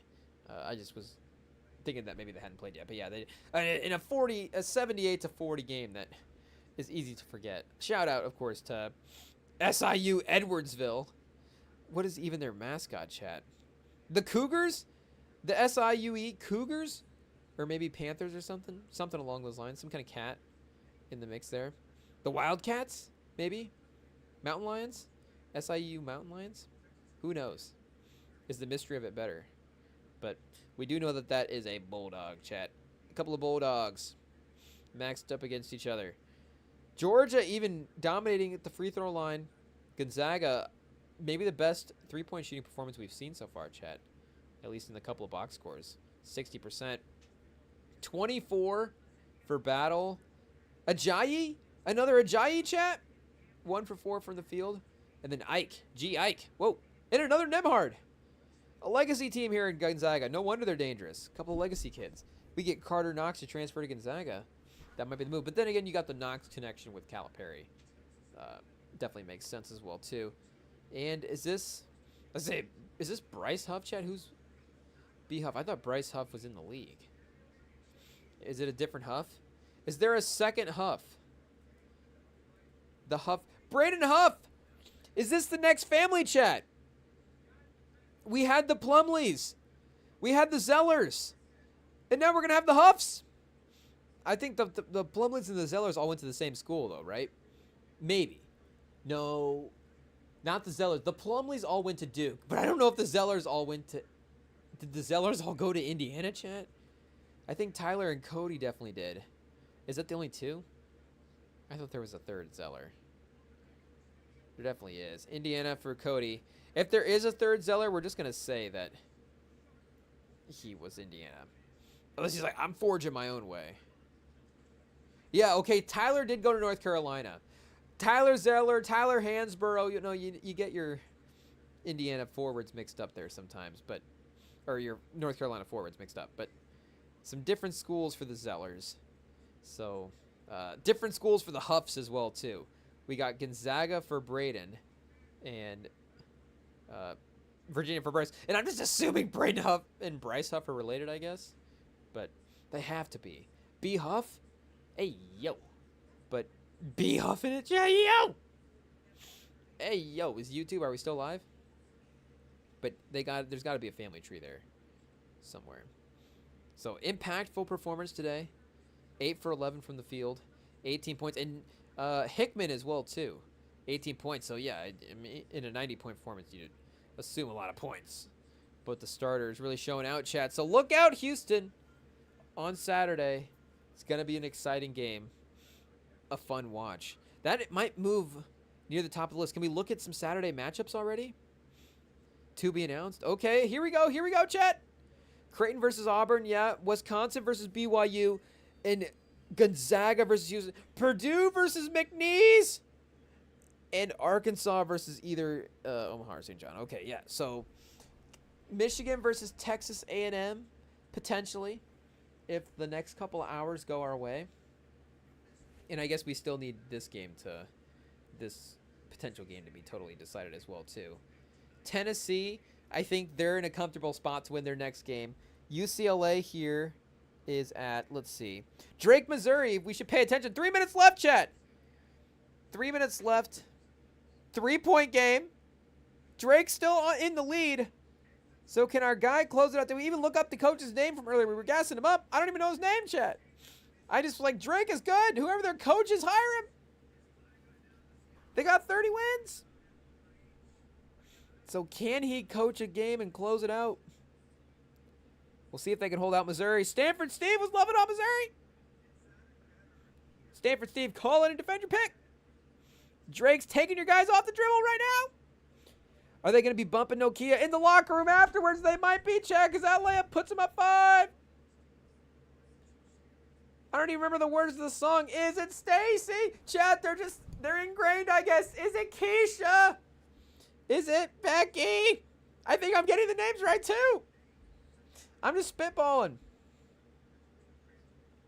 I feel like I want to start saying meet your Padre, but again, we're getting things just... Today is the day of mix and matching. It's mix and match day. Is that in some way with the bracket? I don't think there's a similarity there, chat. But if it's like a bracket style to get down to the Nokia lyrics, we bracket all the lyrics. I don't know, chat. But I want to say meet your Padre. Is it Stacy? Is it Keisha? But there is at least some thematic. They say Drake has no themes. That's not true, chat. Yikes. But either way, we'll see if some sexy songs for you gets queued up in a little bit for our guys over there. Home state, chat. If you guys don't know where Drake is based out of, you wouldn't suspect a school in Iowa to be named Drake, but it is an Iowa school. The capital city, if I'm not mistaken. Chat, I don't even know my own state that well. And this might actually be the one type of year. I mean, the one time a year where Drake actually gets met. And, you know, for us as well, too. Again, location. It's going to know to bring it up in the search pretty soon. Yeah, Des Moines. Shout out the state capital. But it had Drake May in our search results over Drake. So that, again, could just be a personal algorithm type thing.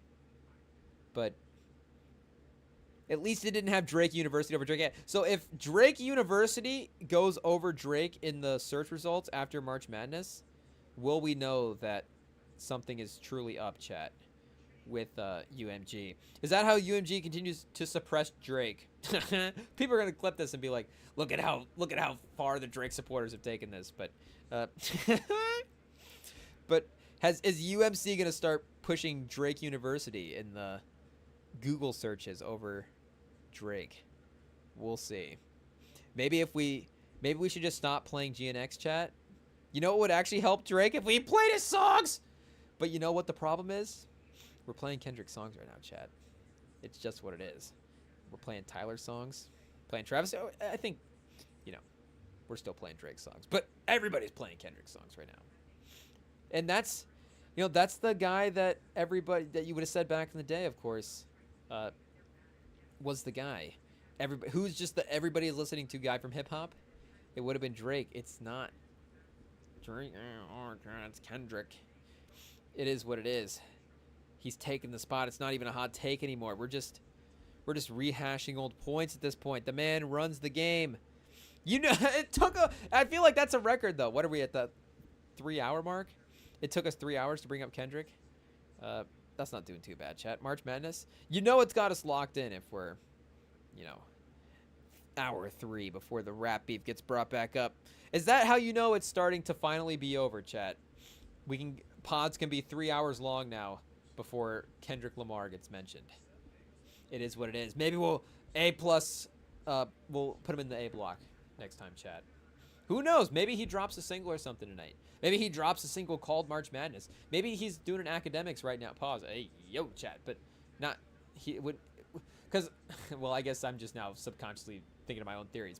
And not even my own theories, but, I feel like during the beef, he was definitely monitoring that stream and definitely releasing things in correlation with the dialogue that was happening. Because as well, that was the hub.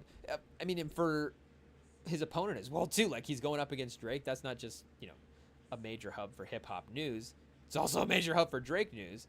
So I feel like, and again, I'm pretty sure the internet was on that as well too. But there was definitely a monitoring of that stream going on as well. He dropped like, and it goes to academics' credit that he's in the moments like that, up and live in the, and in the moment with the things as they're happening.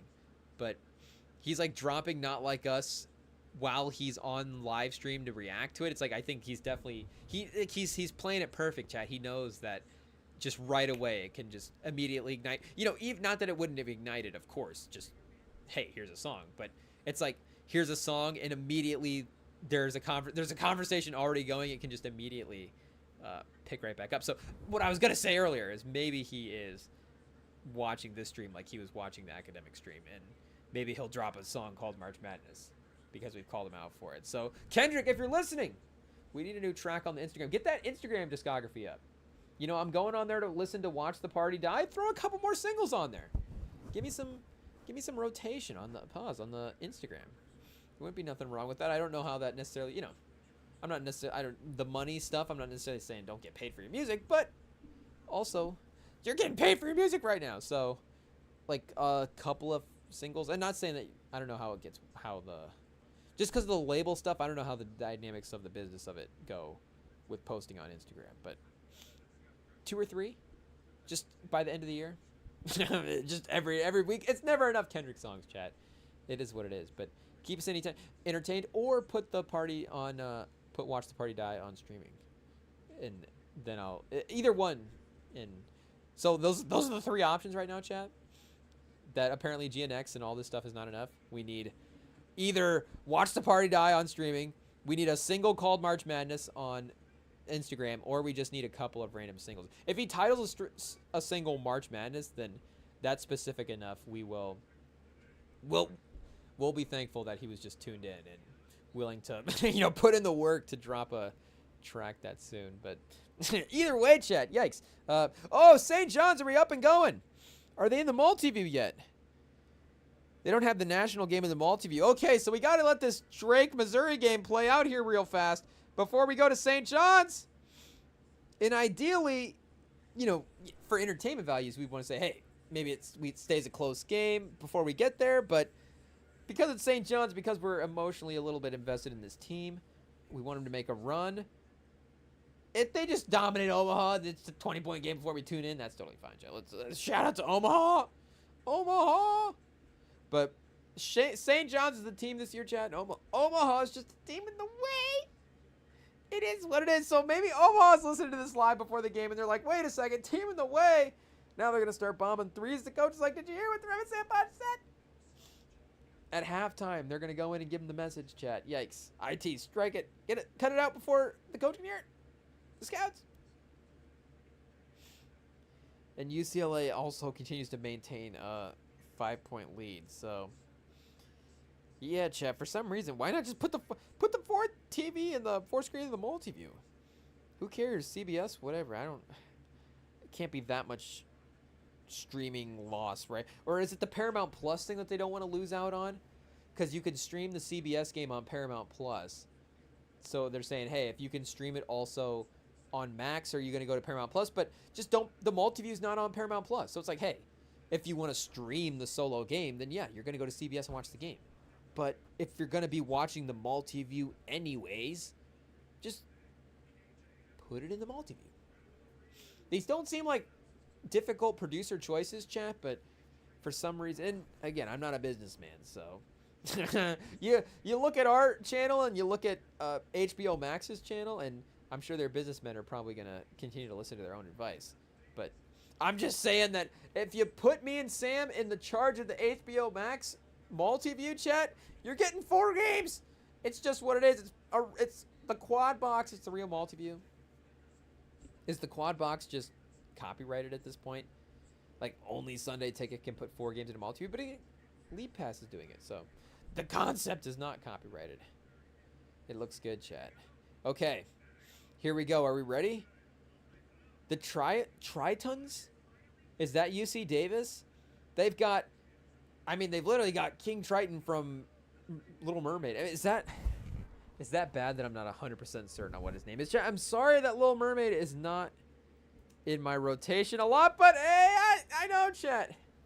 It is what it is. Okay, yeah, it is King Triton. So this guy is, I mean, he's literally the mascot for UC Davis. I was joking, but I mean, he's literally wearing this costume.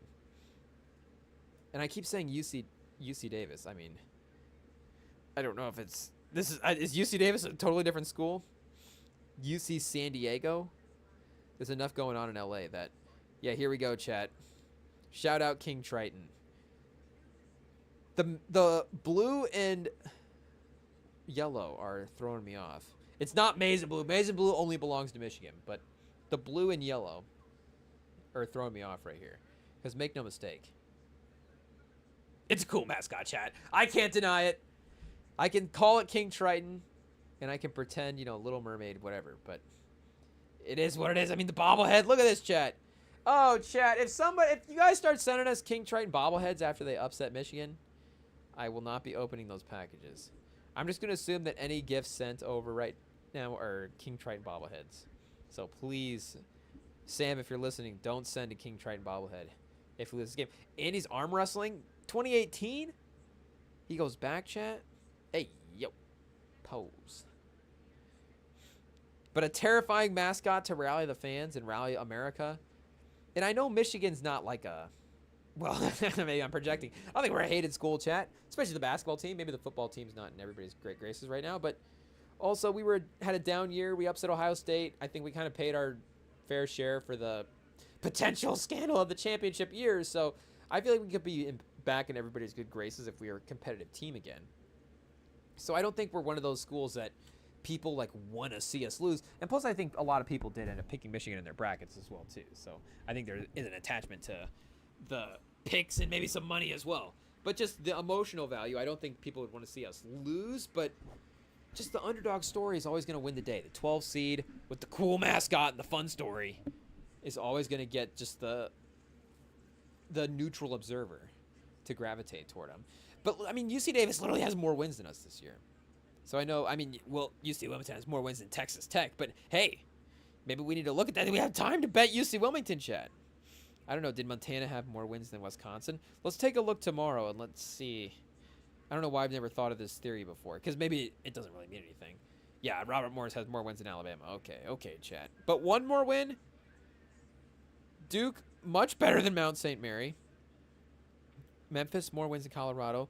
Lipscomb, more wins than Iowa State. And I know Iowa State could be a team that makes a run, but I was eyeing that as an upset. But I did end up panicking and pick Iowa State when I filled out the bracket. St. Mary's, much better than Vanderbilt from a win-loss perspective. Grand Canyon over Maryland by 1 win. New Mexico over Marquette by 3 wins. Akron over Arizona by 2. Bryant, 4 less than Michigan State, so not much competing with there. UConn, 3 more wins than Oklahoma. So maybe, 1 to 2 wins is not a ton, but 4 wins, that does feel like quite a bit, chat. 5 wins, and level of play, competition, I get all that conference tournament stuff. You have one bad game early in a conference tournament. But one bad game, it matters as well, too. It's a 1-game tournament. But, 5 wins more than Michigan. It's just a scary game, chat. Seth Davis, shut up! Let's see these guys play. Let the games begin, chat. A classic match. I mean, this is a great logo matchup. I'm not even going to lie. 4 minutes and counting. Okay, chat. Danny Wolf. Danny Wolf's going to cook. Danny Wolf's going to go 28 and 4 assists tonight. He might get like 6 or 7. I'm not. He might. Are we saying 28 and 8? Screw it, chat. We believe in our guy. 28 and 8 for Danny Wolf. You know what? Danny Wolf to the Spurs. I said it. Danny Wolf and Wembanyama. Lock it in. I want it to happen. How many picks do we have? I don't care. What's that Hawks pick right now? What's that sitting at? Do the Hawks have their pick? Uh-oh. Oh, no, wait. They are at 16. Oh, they're winning games, Chad. Start losing more games. Atlanta, what's going on? But that Hawks pick, is that Danny Wolf territory? He's 22 right now. Oh, wait. Never mind, Atlanta. Hey, maybe sneaky keep winning these games. I know everybody's like, hey, we could get Cooper Flag. And, I mean, make no mistake, Chad. We have Wembanyama and Steph Castle already. I mean, I don't even need Cooper Flag to be Cooper Flag. Can he be the 3rd best player next to Steph Castle and Wembanyama? Like, let's be the highest upside 3rd best player of all time. And I know everybody like, hey, he's probably immediately standing-wise over Steph Castle. But Steph Castle is playing in the league right now and putting up 20 points. And you know what? Is he the 4th best player behind Mamushvili? If we got him, chat? If we got Cooper Flag, would he have to wait his turn behind Sando Mamushvili, who, make no mistake, absolutely cooked the Knicks last night? Cooked them, chat. Had the best scoring performance. I mean, people will talk about Wilt's 100-point performance game, and yes, it's awesome and historic, but you know what they say, chat. We've got no footage of it. You know what we do have footage of? Mamushvili putting up 30 points in 19 minutes. Most points ever for a guy. Was it 34? I think it was 34 even. But maybe it was the first ever 30 under 20. That can't be right. But most ever for under 20 point performance. Hit like 7-8 threes. Absolutely on fire. And I was going to talk about like, oh, Mamushvili is one of those guys that, in the pursuit for Cooper Flag, you look back and go, oh man, that was awesome that he had that great game. But he kept us from getting one of these great players. But Mamushvili's 25, Chad. He looks like one of those guys that could be 30, 32, 35. He needs to show a birth certificate. Maybe he would need to prove he's 25, but 25, he's part of the future. Keep him around. I'm not even joking anymore, Chad. I saw he was 20. I don't know, 25 to 28. I don't know if it makes a difference, but 25, it's just young enough. It's like, hey, he's still kind of in the timeline where, I mean, are we getting Mamushvili, Paul? That's like, he enters the peak of his powers? So peak Mamushvili years as Wemby and Steph Castle continue to develop their games. I mean, he could be the veteran type guy that you need to stick around. So I don't know what the Mamushvili long-term contract situation is in San Antonio, chat. And if, we're going to have to start paying him like $11 million, $12 million a year to, like, hey, Mamushvili.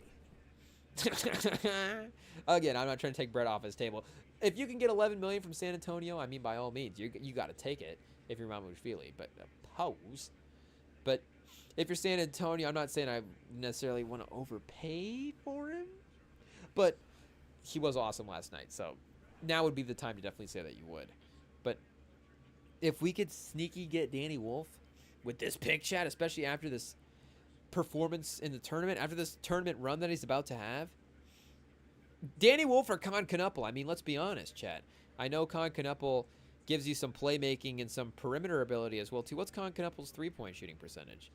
Okay, 39%. He's pretty deadly. Can't even complain about that. But what is he, Luke Kennard? Would you rather have Luke Kennard or a 7-foot Jaime Jaquez? Taller Jaime Jaquez? And they have listed here as center, but again, you see the 15, 11, and 4.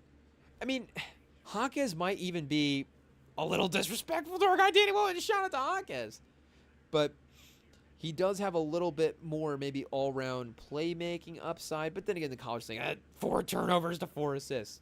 Maybe he's just has the ball a lot, Chad. Who knows? Pause. But still giving you plus 30% from 3 and 50% from the field is not bad, I think, for a lot of the shots that he takes as well, too. So maybe better looks if you're Danny Wolf. But would you rather have Luke Kennard or Jaime Jaquez?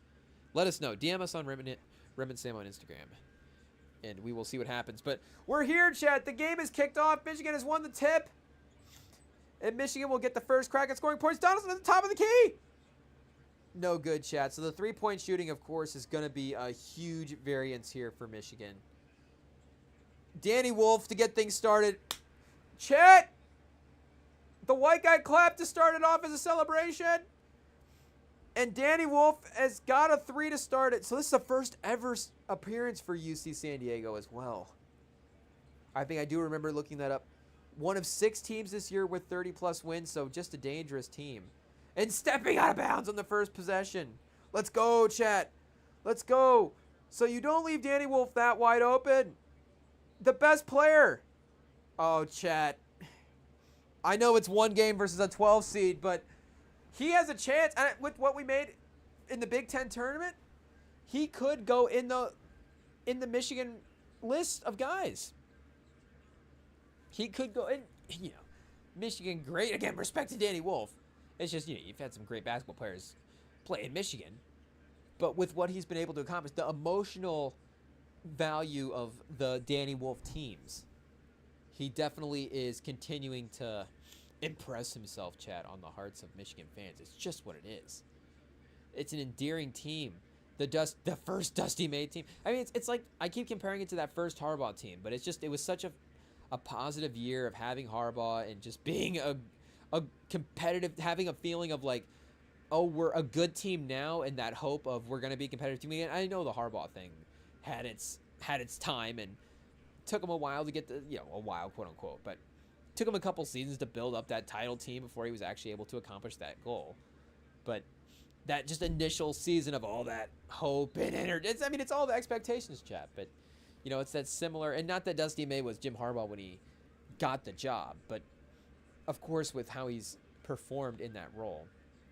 Oh, Wolf is just working a guy in transition right now. Did he get the foul? They might have called a turnover there, but he just stole the ball from a guy, 360, spin down the lane. Unfortunately, got a little sloppy, tangled up. So, not a turnover there to end the play. Not great by Danny Wolf. So that'll go one down. What's he got? 3 or 4 to go, chat. Maybe it'll be a less assist game. That's what I'm thinking. I didn't want to say like Danny Wolf's not going to get assists because he's not going to be playmaking, but I think this could be a big chat, hair in the mouth. It is what it is. Yikes. I think this could just be a big scoring game for him, where we're in the tournament. It's going to be the best players. It could be, again, a game against a tough opponent. Maybe it's a close game at the end. Oh, we get a rim in, chat. Pause. Let's go. It could be that kind of shooting night. It could be a favorable bounce for the Maize and Blue. And everything right now through Danny Wolf. Oh, Goldson getting his take up the lane. Oh, a crazy shot, Chad. Crazy shot attacking the layups. But we still have a multi-view. We still have other games. It's going to be difficult to pay attention because we're going to be focused. We're going to be focused on Michigan. But Omaha, St. John, you know what? Like I said, the multi-view is great, chat. But we've got St. John's and we got Michigan on right now. So this is crazy. I'm like live cheating on Michigan. But nothing is gonna. Is this what you say, Chad? Nothing is gonna top how we feel for Michigan. Yikes! It's just what it is. But it's like, hey, that sounds reasonable, right? Like that makes sense, Michigan. You understand? Like, yeah, we like St. John's, but we like you first. But they're like, hey, Why can't you just watch us? Well, because there's 4 or 5 games on and I want to watch all the games. Okay, chat. Okay. Let's just focus on basketball here. I think we're getting a little carried away. Uh-oh. It's 10-10. There's 12 minutes left in the first, so we still got game to play. St. John's, Patino, they could be feeling good after. That's the problem is you get that confidence, and you need the confidence after winning a tournament, but sometimes you get a little too overconfident as well, not just the due for a bad game factor of it. You know, the mystical basketball things that you can project on these guys that make no mistake. We definitely do. REMINGTOM, we're the leader in mystical basketball projections, but sometimes also just the fact that maybe you're carrying yourselves a little too confidently going up against a 15 seed is a recipe for disaster as well. And they're out rebounding them earlier to start, so the effort is there. Who's this center for Omaha, chat? Omaha? He's giving him problems. Seems like his boxing out fundamentals are really in check. Getting in front of his guy every time. And RJ Lewis, player of the year in the Big East. So, I mean, they have the go-to guy. They have the team. Patino, also maybe a little bit of a resume. I know national championships as well, too. And, you know, major success. But do we need to look up the Rick Pitino early exits? What has been the back and forth of Rick Pitino's career? Rick Pitino and Rick Barnes? Speaking of Mount Rushmore's chat, what's the Mount Rushmore of coaches' names? It's definitely John, right? Because John Wooden's going to carry a lot of that. But, and I was just looking at it. So is John Calipari on the Mount Rushmore with John Wooden? Like, it's still a great list, but it's a little bit of a drop from Calipari to Wooden anyways. A couple of years at Providence. Some not eligible years. It doesn't say, it doesn't say, like, first round elimination for the tournament. And I guess some Iona runs the last couple of years is not necessarily a school that you would expect him to, you know, be making the Final Four consistently with. A couple of upsets maybe would be nice, but, and I think they did win a couple of tournament games where they were the lower seed. I mean, as Rick Pitino continued to remake his name in college basketball. Let's see, what did they do his last season here in Iona? Oh no, Rick Pitino sucked at Iona, Chad, in the tournament. They couldn't get a win. Who knew? But apparently he's been able to turn this St. John team around the regular season. So keep an eye on St. John, I guess. Should we have looked at the Rick Pitino Iona run in the tournament before this? See, that is tough, Chad. I did kind of assume that they had won like one tournament game. There may have been a first round, a 5-12, you know, a 13 seed here. And UConn, I think, goes on to win the national title as well, too. Yeah, in that San Diego State year. So not, you know, the worst team in the nation to be eliminated, too, in the first round. Probably going to be losing to that team at any point when you play them. Just a bad draw. Of course, tournament is bad draw. So if you're St. John's, you're looking at that going, well, hey, Patino's losing the national championship at Iona. Like, he's losing to the national champion while he's coaching Iona.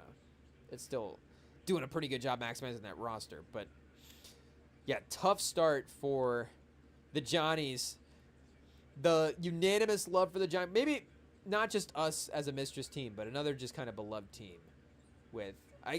Patino, of course, is part of that, but it was just such a fun tournament run for him and such a fun championship game that it was hard not to buy all in the story of those guys. And the fact that it had been such a drought as well, too, for this school. Like, I know that they do have basketball history. It's not like St. John's is the first time in a big stage. But it had been, 20-plus years since St. John's has been a relevant school. So there's been a national reset of them not being, that powerhouse team over and over again. And UC Davis. Oh, Danny Wolf with the steal. They got the offensive rebound and were making the interior pass. But Wolf was able to break that up. And that was clutch, too, because he probably would have made that layup. And it's Golson on the other end, Chad. 10-0. Uh-oh. Do we get to... We're not kicking back yet because it's March Madness. And the minute we do... I mean, it's like the guys... The problem is, as a fan, the guys feel the same way. Like, the minute you get comfortable, you go, okay, we're 10-0. We're locking in. We're Michigan, man. We just won the Big Ten. We're fine. That's when a 30-win team like UC Davis goes, wait a second. We're down 10. We're a 30-win team. We got to lock in. And that's when they start charging back. So, don't give up yet. Golson stuffing him at the rim. But the defense is there. The athleticism and the playmaking and the double big dynamic of Michigan right now. Oh, and that's Danny Wolf chat, getting my white guys mixed up. The too big dynamic of Michigan is really looking tough right now. And I'm not going to start looking in the bracket chat. We know Auburn. We know what the path is for Michigan. We've looked at it enough at this point. They got Texas A&M next. They got Auburn in their sights if Auburn is able to take down Creighton. Creighton is a tough matchup for Michigan. I mean, Creighton, maybe we're just, again, too jealous of these white guys chat in the tournament. Maybe we need to just give it up to Creighton and say their offense is going to power them to a little bit of a run here. But Auburn is a team that, of course, with Broom, could just take care of business in the next round. But either way, a scary matchup just from the matchup standpoint for the Wolverines. But after that, I guess it would be Michigan State as a 2 seed. Michigan State, Marquette, kind of UNC, maybe one of those teams.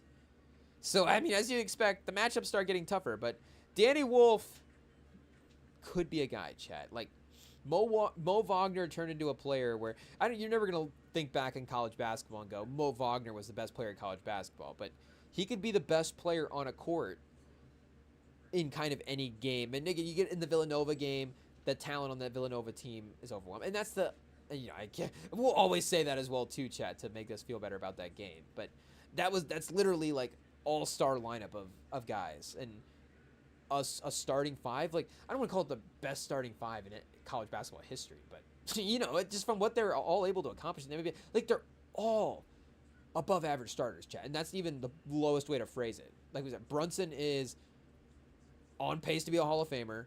You've got Bridges as a guy that could be an potential All-NBA guy, just depending on what the situation is, and then I guess you had Pascal and Spellman and stuff in the mix there too. But between Bridges, Brunson, DiVincenzo, and Hart,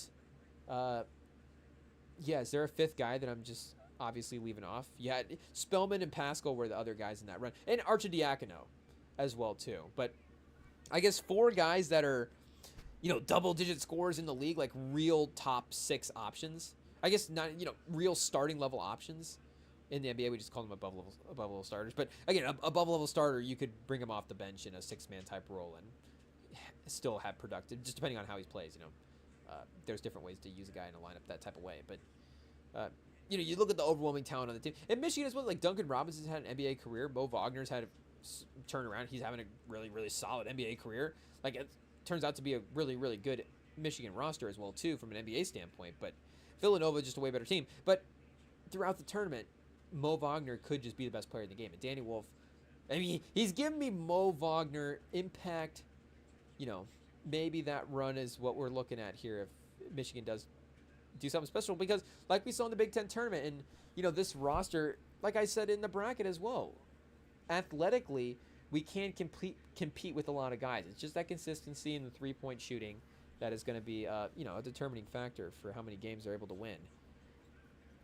Donaldson being able to control the team, but that's the nice thing about Danny Wolf is, and, as much as I love Donaldson in the guards, you have not a secondary playmaker, but you have a playmaking option in a big that is really unique in college basketball. Like, I mean, I know we've compared him to Cooper Flag in the past, chat, but how many other guys actually have a playmaking 7-footer like Danny Wolf, or a playmaking center in general, where you could just play him at that spot if you wanted to go faster without Golson like that. So UC Davis finally gets their first points on the board, chat. Maybe that's what they needed to see the ball go in the basket. And the threes start bricking for Michigan. Like I said, 10-0 feels like you go, oh, UC Davis has no points and we're killing them here to start. But we're dominating them to start. But it's still, 10-0 is the perfect. That's the one time in the game you want to be down 10 points. Is go, okay, it's only 10-0. We'll just hit a couple back. We'll hit 2 shots and before 10, you go, okay, we're playing a normal game now. 6-point game. And Michigan just throws it right out of bounds. The crowd is cheering. The crowd's behind UC Davis. Emotions are... You're going to see the roller coaster here, chat, for a little bit of us rooting for Michigan. It's just what it is. St. John's as well, too. I can't even look, chat. 14-15. What is even happening? Sloppy pass to the outside. Almost picked off that mid-range jumper. It rims out. They were getting to those midi pull-ups in the conference. They had an incredible run in the conference championship game where they hit, I want to say 14 or 15 shots in a row. And, of course, some three-pointers mixed in there. But who's this Omaha coach, chat? Got his team locked in to start. This might be a guy as well, too. Drake elimination. They got Missouri out of the way. So, not Oakland. But shout out, is Greg Campy still at Oakland? Should we just do it? Oh yeah, of course he is, chat. 16-8. Don't get crazy, Oakland AU or AD and start firing Greg Campy. Legendary guy. College basketball. What else you got going on for Oakland University? Got to keep a legendary figure like Greg Campy around for as long as possible. He's earned his spot, chat. Chris Crutchfield, 22-12. Not necessarily stellar in the ratings, but coach of the year this year in the Summit. 3 years at Omaha, chat. Do we have to go and figure out like the high school days for our guy Chris Crutchfield? See what the actual coaching tenure is. This might be another candidate, chat. Who is up next? Tournament time. It's not just star players for the guys, for the players on the court as well too. It's star making for coaches. It's a chance for a guy to elevate his status into a Power 5 role. So, started as an assistant in Omaha. Oh, why do I keep saying Omaha? I don't even know I had that kind of accent, chat, but I guess I do. So, yeah, started as assistant in Omaha and then went to UTSA. Tyler Junior College. Shout out, Tyler, Texas. New Mexico, TCU, Oral Roberts. Hey, yo! But we've known them in the tournament. Oklahoma, Arkansas, East Central, Oregon, and then Omaha from Oregon. So he worked his way up as a Power 5 assistant, got a major Power 5 assistant. I mean, Dana Altman was on Dana Altman's staff at Oregon, chat. And then went to his own place in Omaha and has now got this team as a potential upset of St. Johnny's. I mean, they're halfway through the first half, and they're up by 3. So, yikes. I mean, you just can almost... I don't want to say you can lock it in at this point, but I guess we could do a little bit of live history. Like, can you almost lock in that one of these top 8 seeds is going to go down? A 1 or a 2 seed is just going to lose in the first round. Because I feel like maybe the last 5 or so years we've had that happen. Did we have the 2 seed lose last year? Okay, the East bracket is safe. And we know Purdue got their revenge. Tennessee, St. Peter's, not getting feisty that year. Houston and Marquette both taking down wins. So last year is going to be the year that disproves our theory. Okay, so yeah, last year, all the teams got... they did okay, Chad. So maybe every other year... we're stretching our takes? A live retake? Thurman and Sam retakes. And then I guess, yeah, it was Fairleigh Dickinson that beat Purdue. But St. Peter's, of course, like we were saying, did get a tournament win, as we all know, a couple years ago. But, yeah, every couple of years, I guess it just, like we were saying, gets more frequent and is seeming less and less surprising as these, talent gets, of course, the talent fields get deeper. But as it spreads out with the transfer portals in a different type of way. Because... it's not just the guys, like we were saying with the coaches, it's not just the guys going from the UC Davis to the Michigan. Like, whoever, or the Omaha guys get transferred away. They'll go with Chris Crutchfield to whichever college he goes to, or they'll go to, or literally like Danny Wolf, perfect example. Like, he'll have a great performance, and then he'll be able to transfer to a school like Michigan. But, you also got the guys transferring up into the schools like UC San Diego and like Omaha, and they have to take the steps to get to those bigger schools. I mean, from a football perspective, where did Cam Ward start? Cam Ward was like a quarterback at Incarnate Word or something, maybe even a school before that, and then went from Incarnate Word to Washington State, and then from Washington State, of course, to Miami, and now with the potential to be the number 1 overall pick in the draft. But sometimes you just need to take a couple of those steps if you are the college guy. So... yeah, who knows what the transfer portal will be looking like for UC San Diego, but they're still fighting here, chat. It's a 6-point game as we enter the final 10 minutes of the first half, the second quarter of the first half, I guess, and the 3-pointers have gone dry. The size and the rebounding is really what is keeping Michigan in front right now. The 3-point shooting has been so bad. I feel like the rebounds have been favorable for Michigan at this point. The miss is way off the mark. But just later in the game, maybe lock in and get some consistency, and we'll see. So, under media timeout stops the game. Perfect timing. Michigan needs the breaks to refocus. And this Michigan team, I feel like, weirdly is good in these type of spurts. I don't know. There's some, some really good college teams where with any team with momentum, it's like, let's just keep playing the game. Let's not stop this. We're cooking right now. Everything's on fire. And, the great teams that just can keep that up the entire game, of course. But this Michigan team is good and like, okay, we're going out for these 4 minutes. Bam. Next 4 minutes. Good. Next 4 minutes. It's 4 minutes at a time, chat. Just take it 4 minutes at a time. Slowly work your way toward a win is all we can hope for at this point. So we got a nice, here we go, chat. This is like a nice, perfect alternating. Michigan goes, St. John's goes, then Michigan's back, and then St. John's goes to timeout. Sometimes, again, like earlier, it feels like the sync gets weird where you're like, oh, how are all these games? Like 7 games in a row in commercial at one time. But 2 games, perfectly synced up. Chris Crutchfield's got the ball moving, chat. Pause. 7 assists on 8 field goals. Crutchfield over Patino in round 1 is crazy, chat. Patino right away. We're back.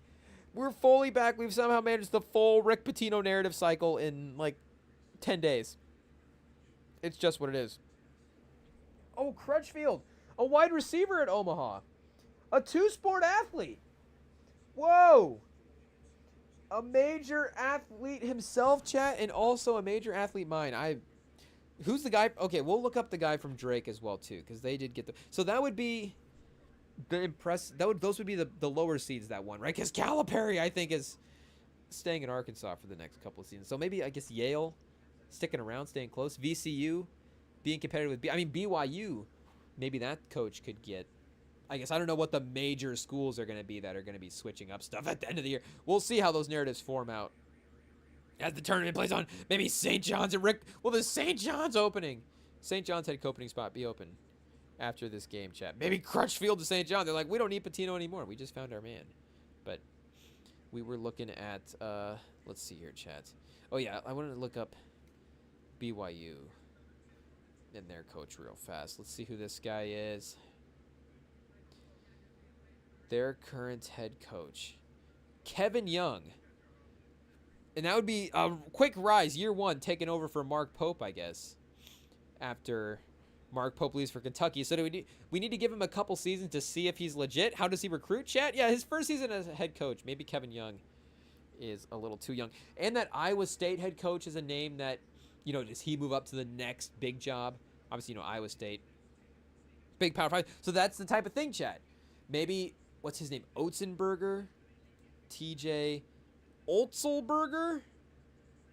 Shout out our guy Otzelberger, but maybe he ends up in one of these major schools, and then Crutchfield ends up at like Iowa State. But like I'm saying, of course, that's the rise, and then Crutchfield ends up at like, I guess, where was he at? Oregon. We don't want to just say Dana Altman, gets out or something like that.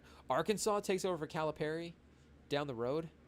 New Mexico State is an assistant. I don't know what they're looking at. TCU. Oklahoma's an 8 seed right now. Maybe they're pretty happy with their guy. Again, I'm not kicking these guys out. Like, all these guys still deserve jobs. Yeah, coach with Lon Kruger as well, too, I guess, on this Oklahoma team. So it's been around some great coaches as well. I'm sure that has definitely added to his knowledge of the game. But... And Otzelberger is, again, in a different category, as he's already a Power 5 guy, and then the next move for him is, like, he goes to a blue blood school, which I guess is the last phase of, or the blue-blood adjacent schools, like Michigan, a little more blue-blooded. Now, again, Michigan fans, don't get mad that I'm saying Michigan's not a blue blood, but we get, like, the true basketball blue bloods of, like, Kansas, Duke, North Carolina, UCLA, probably those 4, or, like, the realist blue bloods that we have. And then maybe tier, however many tiers of blue bloods there are, Michigan is definitely in at least tier 2 of that. And there we go, a 3 to go. Back up 10. Burnett, we need him to maybe in this game be a big floor spacer as well too. Him and Wolf could definitely be a 2-man combo that if those guys are playing well, Burnett's giving you the floor spacing and Wolf's giving you the creativity. I mean, they're going to need everybody to play well, chat. It's just what it is. But Wolf's defense is amazing right now. The help side blocks. He's got the rim on lockdown. And he can't be stopped. I mean, he's turning points, defense into offense right now in a masterful way. Chat. He's leading transition. He's keeping the blocks in bounds and then passing it out to start the break, but then running the floor to get the ball back. But again, he's a playmaker, so he gets the ball back. He's playmaking, he's scoring. I mean, Danny Wolf, chat. It's going to be Danny Wolf Glaze session. Second half, it's just what it is. Kendrick Lamar in hour 3. Danny Wolf in hour 4. Yikes! Pause, chat. But yeah, Chris Crutchfield, like we're saying, day 1 goes potentially to the top of... Oh, St. John's back up by 3. Okay, Chris Crutchfield's down the list. The Drake guy's back up to number 1. But we do need to look up the Drake head coach here to get a name and not just a spot. Ben McCollum. Shout out to Ben McCollum. I think as well Drake is his first big head coaching job. And it's his first season. So again, a quick rise for Ben McCollum, chat. 30 wins. But he is on pace here to be getting himself an upgraded job. Ooh, chat. Born in the area. You love to see it. He's next up, chat. This state can produce stars. Caitlin Clark, Ben McCollum. Who's next, chat? We've got him at Northwest Missouri, Emporia State, Northwest Missouri State, and then Drake. So how old is he? 43? He's a star, chat. I say hire him up. Why not? So Crutchfield does have a little bit more total coaching experience, which, I mean, did he have like a professional overseas career maybe? 5-time Division II Coach of the Year. I mean, yeah, this guy's just been having a run with wherever he's at. So his Northwest Missouri State run was, I mean, look at these national championships. I mean, Ben McCollum is up next. Winning championships wherever he goes. Do we need to go back to Crutchfield real fast? To see how many championships as well. Not as many championships as Ben McCollum, but I like the way he's got this Johnny's team playing, or got Omaha playing against the Johnnies. So either way, the first half is enough to have him on the radar, chat. It is what it is. And Michigan still keeping a double-digit lead, 20-10. It's Wolf on the inside and 1, chat. Wolf, MVP of the day. I mean, this is the best performance. Do we need to do a performance check real quick? What is the bar for highest level performances so far? We were looking at that Gonzaga game. Who was the guy that was cooking in that Gonzaga game again? We'll give him another shout out real fast. Battle had 24-8 on 9 of 13. So 18, 8, 3, and 3 from our guy Huff, like we were. Oh, 3 on the fouls.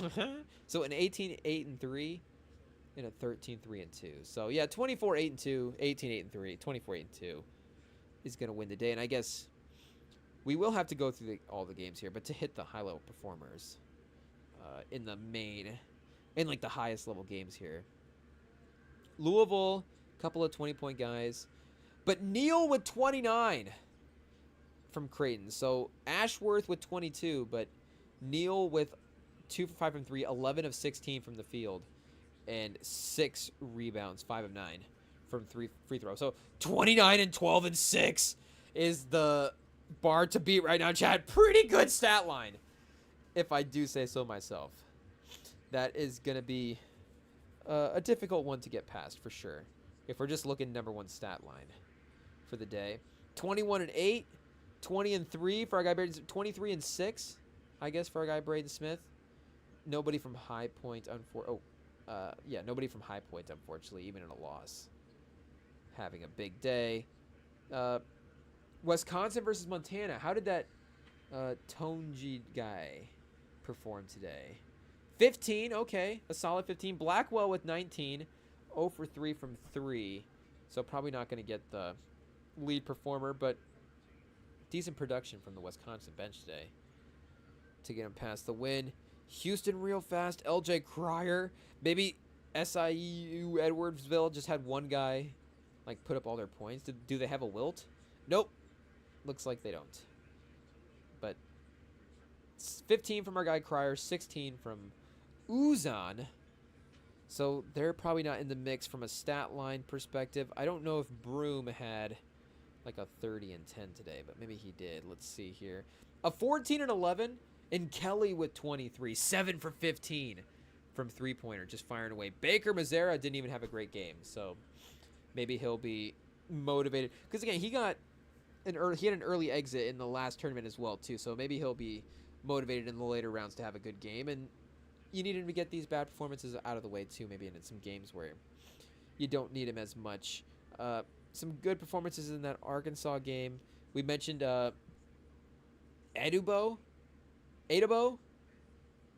scored 18 in the first half, but I don't know how much he put up in the second half on top of that. Yeah, ended with 22. So 22 and 5, great stat line. 11 and 12 from Brazil. This is Brazil. Another great stat line, 18 from John L. Davis, but again, mostly balance. So Drake, Missouri, I guess Tennessee is another check. Oh, McAnees. Oh, BYU. We got a couple games to check here, chat, real quick for stat line of the day. So I guess we'll know tomorrow to be more tuned in on the box scores for the individual stat line of the day perspective. And we'll have the nominees for some of the early games sorted out. Again, chat, they're going to be showing us the work cleaning list. Like, don't you have things to do? And we're like, no, we've got things to research and stat lines to look up, lists to compile. We can't be wiping down the fireplace right now. What are you talking about? But, yeah, McNeese State in a 2-point win over Clemson. Clemson with a 24 and 5, 21 and 4, a 6 and 10. The Draymond stat line, 5 fouls. Also the Draymond stat line as well too. McNeese a 16 from Copeland. 16, 7 and 5 is a good balanced stat line. Maybe is he the first 5-5-5 guy that we've had? 2 steals as well. I guess we weren't paying attention to some of the blocks earlier, but I still think that one guy with a 29, 12 and 6. Oh yeah, I guess he was a 5-5 and 5. He was a 25, 12 and 5 guy. More so than that, but I think that was all the performers so far for the day. Did we check Tennessee Wofford, the final stat line here? Let's look at those guys one more time. Oh, 29, 5 and 1 for Lanier in 34 minutes, 11 to 22 from the field. And yeah, Wofford, solid day from their guys. Great effort. Shout out to Wofford Terriers. I was gonna say Bulldogs, but not quite. The mini Bulldogs, the Terriers, but. Is that dog people? Don't get mad at me. Lanier, 29 and 5. Still not quite enough, but in the top for the scores anyways. Best scoring performance of the day.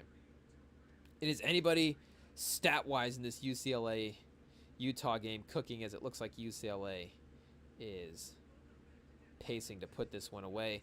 We've got an 11 and 1. Okay, probably not quite enough. An 8 and a 5 from Andrews. Only 1 rebound, though. And from Utah State, a 17 and 9 from Falslev. Falslev in 23 minutes, 17 points. Okay, he's getting a search, chat. We're looking him up real fast. In a loss, there's one guy that's going to be performing well. And one guy that's going to raise his value. Mason Falslev. Guard from career Utah State guy, I guess. 2 seasons. Efficient shooter. Yeah, last year, 50% from the field, 30% from 3, 11 a game. But this year, 50-40. Only 53% from free throw. Why does the free throw percentage suck? But everything else is good? It doesn't make sense, chat. 2.3 steals, though. The rebounding is good. The assist number is not bad either. So what were we looking at here? 6'3", 190, and he's getting 6 rebounds a game? Chat, this is a fun player. I don't know if we turn on the tape what we'd be getting from an NBA perspective, but some fun stuff in the box score here to look at. The per 40s, he is a 18 and 7, 4.5 rebounds a game. Again, 50-40. So maybe he just needs to free throws mentally, just commit more to being focused on some of those shots. But yeah, he's pacing as well too. Is this still first half? Oh no, we're second half. Okay, 15 minutes left in second half. So he could still fill out the box score here and potentially be in stat line today. 17, 9, and 3. Yeah. He's right there. Two steals. He's in the mix. So we've got the 29-point score. Was it Lanier from Tennessee? We've got the 29-12. Was that BYU? Let me double check it. We should have written it down, chat. But, oh, Jesus. It wasn't. Now we're back in the mix looking again. Yikes. It is what it is. Maybe it was that Drake, Missouri game that we were looking at earlier. Yeah, nobody from Missouri. Oh, okay, it is what it is. We lost. We'll look him back up later if the Danny Wolf stat line gets close. But I guess we'll just check the Danny Wolf stat line to see how he is competing. Because, again, Mason Flazlov is right there with him. 7 points, 3 rebounds, and 1 assist. Okay, chat, make no mistake. I am biased in projecting out the performance of Danny Wolf. But it is what it is. You tune in for the excitement of watching a fan watch his team. Danny Wolf is on pace to put up 14, 6, and 2. Probably not stat line of the day, but but regardless, chat, still an impactful performance and leading Michigan to a comfortable game so far. Not looking too shabby. A 5-12, could Michigan go out there and dominate? Absolutely. I mean, that's what we've been doing a little bit, but I don't expect us to win by 20. If we do, by all means. But I'm not saying that's what I'm just locking us in for that. But as long as we keep them in that comfortable range, and maybe that goes to also just not really having to go in a closey game type situation. If there's a little bit of foul play, but a little bit of foul game at the end, and in an 8.9 range, they're just like, okay, we want to keep hope alive a little bit. That's obviously totally fine. But in not that I don't trust this team in the clutch, but let's just not worry about these clutch situations. Round 1, let's save it. Our emotions, chat, our heart, it can only take so much. I'm not trying to drop in this tournament. It'll be one of them. It'll probably will it be March Madness that gets us, chat? It might be. It's literally Madness in the title. It won't be. It'll probably be. It might be the NBA. It could honestly be like an NBA draft moment, or probably an NFL moment. NFL feels like there's some stupidity moments that really just you could have a full-on attack at times. Not that the NBA doesn't have those moments as well too, but just with the way basketball's played, again, it's all kind of the same, and it's more like, oh well, he's gonna take a 3 now or take a 3 later. Set the pick at the beginning of the shot clock or at the end of the shot clock, I guess. But some of the and football, it's a lot more decision making, thought out a little bit with the play clock as well too. So just like it's like, okay, you had time to make the decision, and that's the decision that you end up going with. So it probably is going to be a football game that will just go, oh, and just collapse, chat. But regardless, that wouldn't be a bad way. The Colts would be the ones. I mean, who would be surprised? Ryan Grigg. Maybe it's an off-season move. It's like Ryan Grigson's back. Oh, down we go, chat. Pose. UC Davis working it inside. Was that 3 bigs? Are we running 3 bigs right now? Oh, no, Danny Wolf's on the bench. Are we going to run the 3 big lineup at some point? We'll see. Aniwaniwaya Tani Jones, chat? Did we just call him Auntie Jones? Our guy, Auntie Jones from UC Davis, the lead scorer. Just missing a free throw. Okay, good sign, chat. Good sign. And they also had one of those white guys that was in the mix for could he be a tournament guy. I guess this guy is white guy. A couple of white guys, I guess. UC San Diego in the mix here. But the little mustache looking like a... I should know the guy's name. Who's the guy from Friends? And now I'm even missing his... Not one of the main characters, but... Is it Freddie... It's not Freddie. Freddie Prinze was in Friends, I think. Oh, it might be Freddie. No, Freddie Prinze is not the one I'm thinking of. He was in Friends. But he was just in one episode. Yeah, he's in the episode as the babysitter. And this guy I'm thinking of is not... I think his main role... Oh, it's Giovanni something. Now you guys know who I'm talking about. But, yeah, Giovanni Ribisi. Of course, chat. How could I forget? It's one of those... It's like, is his name really... Is he the Giovanni Ribisi? Jeremy Strong light, chat? So is there a... This guy on UC Davis looks kind of like this picture of Giovanni Ribisi with a mustache. Which this picture also looks kind of like Jeremy Strong. So that guy looks like 3 steps away from Jeremy Strong, I guess? Huh? In a weird way. But, yeah, shout out Giovanni Ribisi. Obviously, stellar career, chat. But either way, not playing in tonight's game for UC Davis. Though, as a Michigan fan, I don't know. Would I be more afraid of UC Davis if they had Giovanni Ribisi? If he was endorsing the team anyways, I'd be like, okay, that's strange. But be like, why is Giovanni Ribisi like super locked in? It'd be a nice endorsement for the Tritons, though. So St. John's does go into the half with the lead. So shout out to Crutchfield and Omaha, but they lock in a little bit, able to play a little bit better and maintain. So what do we got here? 33% for 3, 37% from the field. Yeah, Omaha ends at 30%. So not obviously continuing the shooting, and the Johnnies do get to the free throw line a little bit as well too, and just the better three-point shooting and percentage in general is going to be killer. Lewis with 8, Welcher with 8 as well too. Richmond with 2. I kind of like Richmond, chat. Richmond's a good player, but I don't know how many years has he been around. I feel like sometimes I'm like, oh, that guy's like really experienced this season. Then you're like, oh yeah, he should be because he's a senior. Oh, and yep, he should have a bag, chat. Kadari Richardson, been around a little bit. Syracuse, Seton Hall, St. John's. I've liked a couple of Seton Hall teams in the past, so I would not be surprised if Richmond was a part of that. But 12 a game this year, 49% from the field, only 18% from 3. Make no mistake, the man's not a shooter, but the little midi that he's got going, I like it. And again, the midi's solid. Somehow he's 18% from 3 and 49. He is 52% from 2 this year. I mean, a little DeRozan-y. He doesn't have DeRozan's footwork in DeRozan's bag quite, but he's got a little crossover and some moves. Top 100 prospect back from 2020, so there's some hype as well. Shout out, Kadari Richmond. Brian Wright, keep him in mind. Just in case Austin Spurs. And I say that with no disrespect.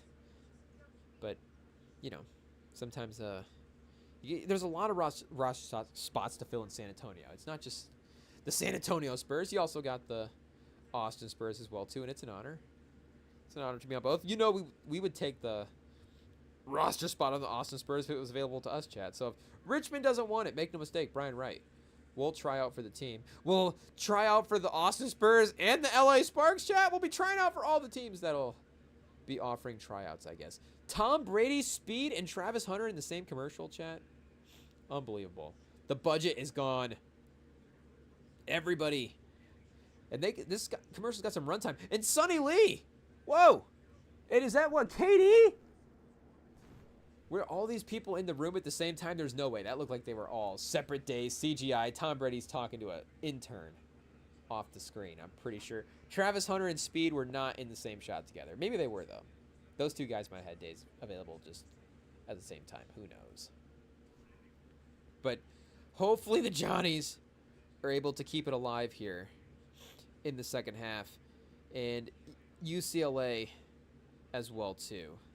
Looks like they are about to take down Utah State. So we'll see how this first half for Michigan plays out here, chat, against UC San Diego. As UC San Diego fires a corner 3. Not able to get it to go. So the defense, the pace, it's looking, and Michigan has double the turnovers of UC San Diego as well. And it's 8-5 in the points off a turnover. So Michigan themselves are kind of keeping UC San Diego in this game with some sloppy play. But yeah, I mean, the UC San Diego offense in the half court has just not been able to generate much, chat.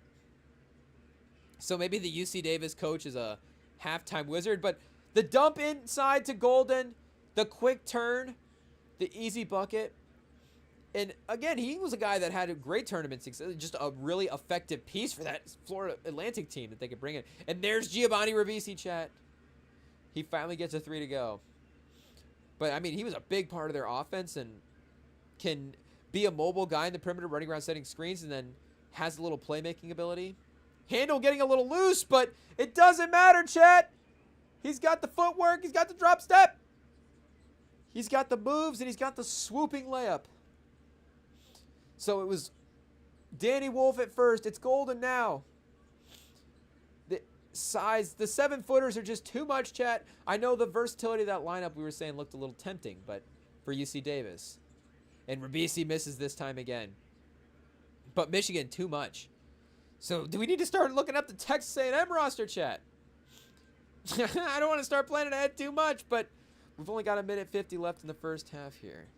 So to spoil the surprise of Saturday's game, we will take a look at what we've got here. Okay. Pharrell Payne, 6'9", 255 is a big man. We've got Henry Colson, 6'7", but they don't really have as well, too, like the big guys the same way Michigan does. So, you know, Wade Taylor, the senior guard, Zurich Phelps, the backcourt strength for this team, maybe the dynamic of that will contrast to Michigan, and they'll be able to, you know, sort of off-kilter get them in that kind of way. But I think Michigan might have success against this team in the paint, chat. What do we got here? 62% for Payne? I don't know.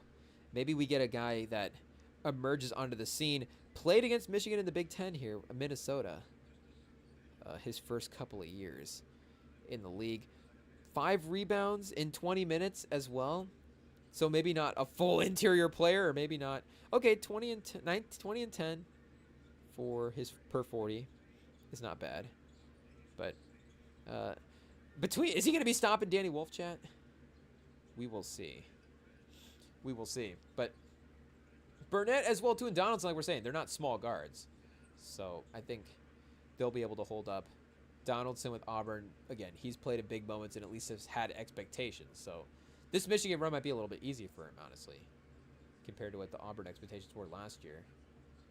And now 13 points, chat. A couple of threes to go before halftime. Again, out of bounds for UC Davis. So I know Michigan has had some turnovers, but the turnovers that UC Davis has had maybe a little bit worse, a little more unforced. The chemistry, chat, right now between Wolf and Golden. We got to keep checking this Wolf stat line. I feel like it's building up. There was 5 minutes left when we checked it last, so, you know, adding a couple assists to that. If we get him in, like, the 10, or, you know, obviously double-digit points, 7 points, 5 rebounds, 2 assists, so that's the second assist of the game. So what would he need to do to take down a 29, 12, and 6, chat? I mean, you know, we're looking at a 42 on the or a 47, sorry, Jesus, chat, on the total box score if we're just doing the calculation. So he would somehow, I guess, need to add up 47 if he just cranked up the assists in the second half and the rebounds. So he may be a little bit of ways from. So Danny Wolf maybe not in the mix for stat line. Maybe Golden gets there if they keep feeding him. Honestly, it might be Golden or Wolf getting some more assists to Golden. But then you see Burnett and Donaldson as well too. The sharing has just been kind of nice in general. 10 assists to 2 for Michigan, yeah. And 38% from 3. Oh, this is the formula, chat. So we got a good tournament game, a good tournament half for our guys for Michigan anyways. The carryover from the Big Ten tournament run is legit. And we do feel good about this first half performance. 18 seconds left, sending a guy to the line. Not ideal. But, again, Michigan is kind of forcing UC Davis to score points literally at this point. They're fouling them and they're turning it over. So we're feeling good about the second half. I don't know what the live line's saying. Tyler McGee. I mean, speaking of, this guy has to be related to Fletcher McGee. I mean, same guy, chat. 3-point shooter, tiny mustache, skinny white frame. I mean, lock it in, chat. These guys are brothers. If they're not brothers, they just don't know it, chat. It's a parent-tribe situation with the McGees, and nobody told them. Tyler McGee went to one family. Fletcher McGee went to one family. They both showed up in March Madness. They didn't know they were brothers. Is that Parent Trap 3? Is there a Parent Trap 3? I got to be honest. If there's a Parent Trap, I'm assuming there's a Parent Trap 3. I've never seen it. If there is like a second Parent Trap for that one. Do I need to do a quick lookup, chat? Am I an idiot for not knowing about Parent Trap 2? If there is one. Millennial Parent 2. Parent Trap. So there is the Parent Trap. There's a TV movie. Okay, so yeah, the OG Parent Trap, I guess. Not the Lindsay Lohan 98, but the Haley Mills 1961 TV movie. The Parent Trap. There was a 1, 2, and 3 Haley Mills. And a Parent Trap Hawaiian Honeymoon as well, too. So 4 Parent Traps for Haley Mills. Shout out. I know they complain about reruns now, but looks like Hollywood had their formula figured out back in the 80s as well, too. I guess, you know, late 80s, probably. Or I guess So what they made, Haley Mills made, this is literally a remake. Yeah, I mean, obviously a remake, but she makes it as a kid, of course, in 61 for this original Parent Trap movie. But then the TV movies are the 2 and the 3. So yeah, of course, the OG Parent Trap movie. But then there's a Parent Trap 2 for the TV movie and a Parent Trap 3 for the TV movie. And I don't really know what these are, to be honest.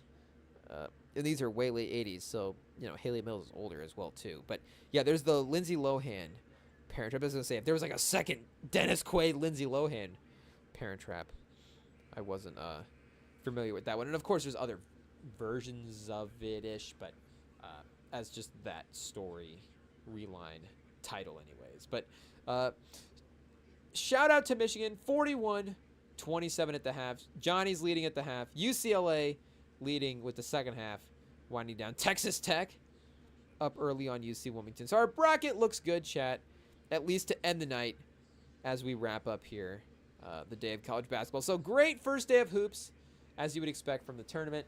Great first day of the live stream as well, too. And we will be back in our normal Friday night time slot. Of course, refocus day 2 of the tournament. With the multi-view fired up, chat, with our segments and our bits that we hopefully can work out at the host stand at the restaurant. We'll just see how it goes, chat. We'll see how it goes. But that'll call it a day for us tonight. And we will be, again, back tomorrow. So, yeah, subscribe to join us again tomorrow. Or, you know, don't just join us, chat. Subscribe or not. Of course, you're always welcome. But we'll be back here. We're on the social feeds, Instagram, TikTok. We're on the podcast feeds, Spotify and Apple as well, too. So all the March Madness games that we'll be following along with, you know, whether they're extra overtime days or not, normal non-Thursday day or not, it'll still go on the podcast feed so you guys can have it on there as well, too. But, yeah, that'll be it for tonight, chat. Go Blue. Hopefully the second half goes just as well. And we will see you guys again tomorrow.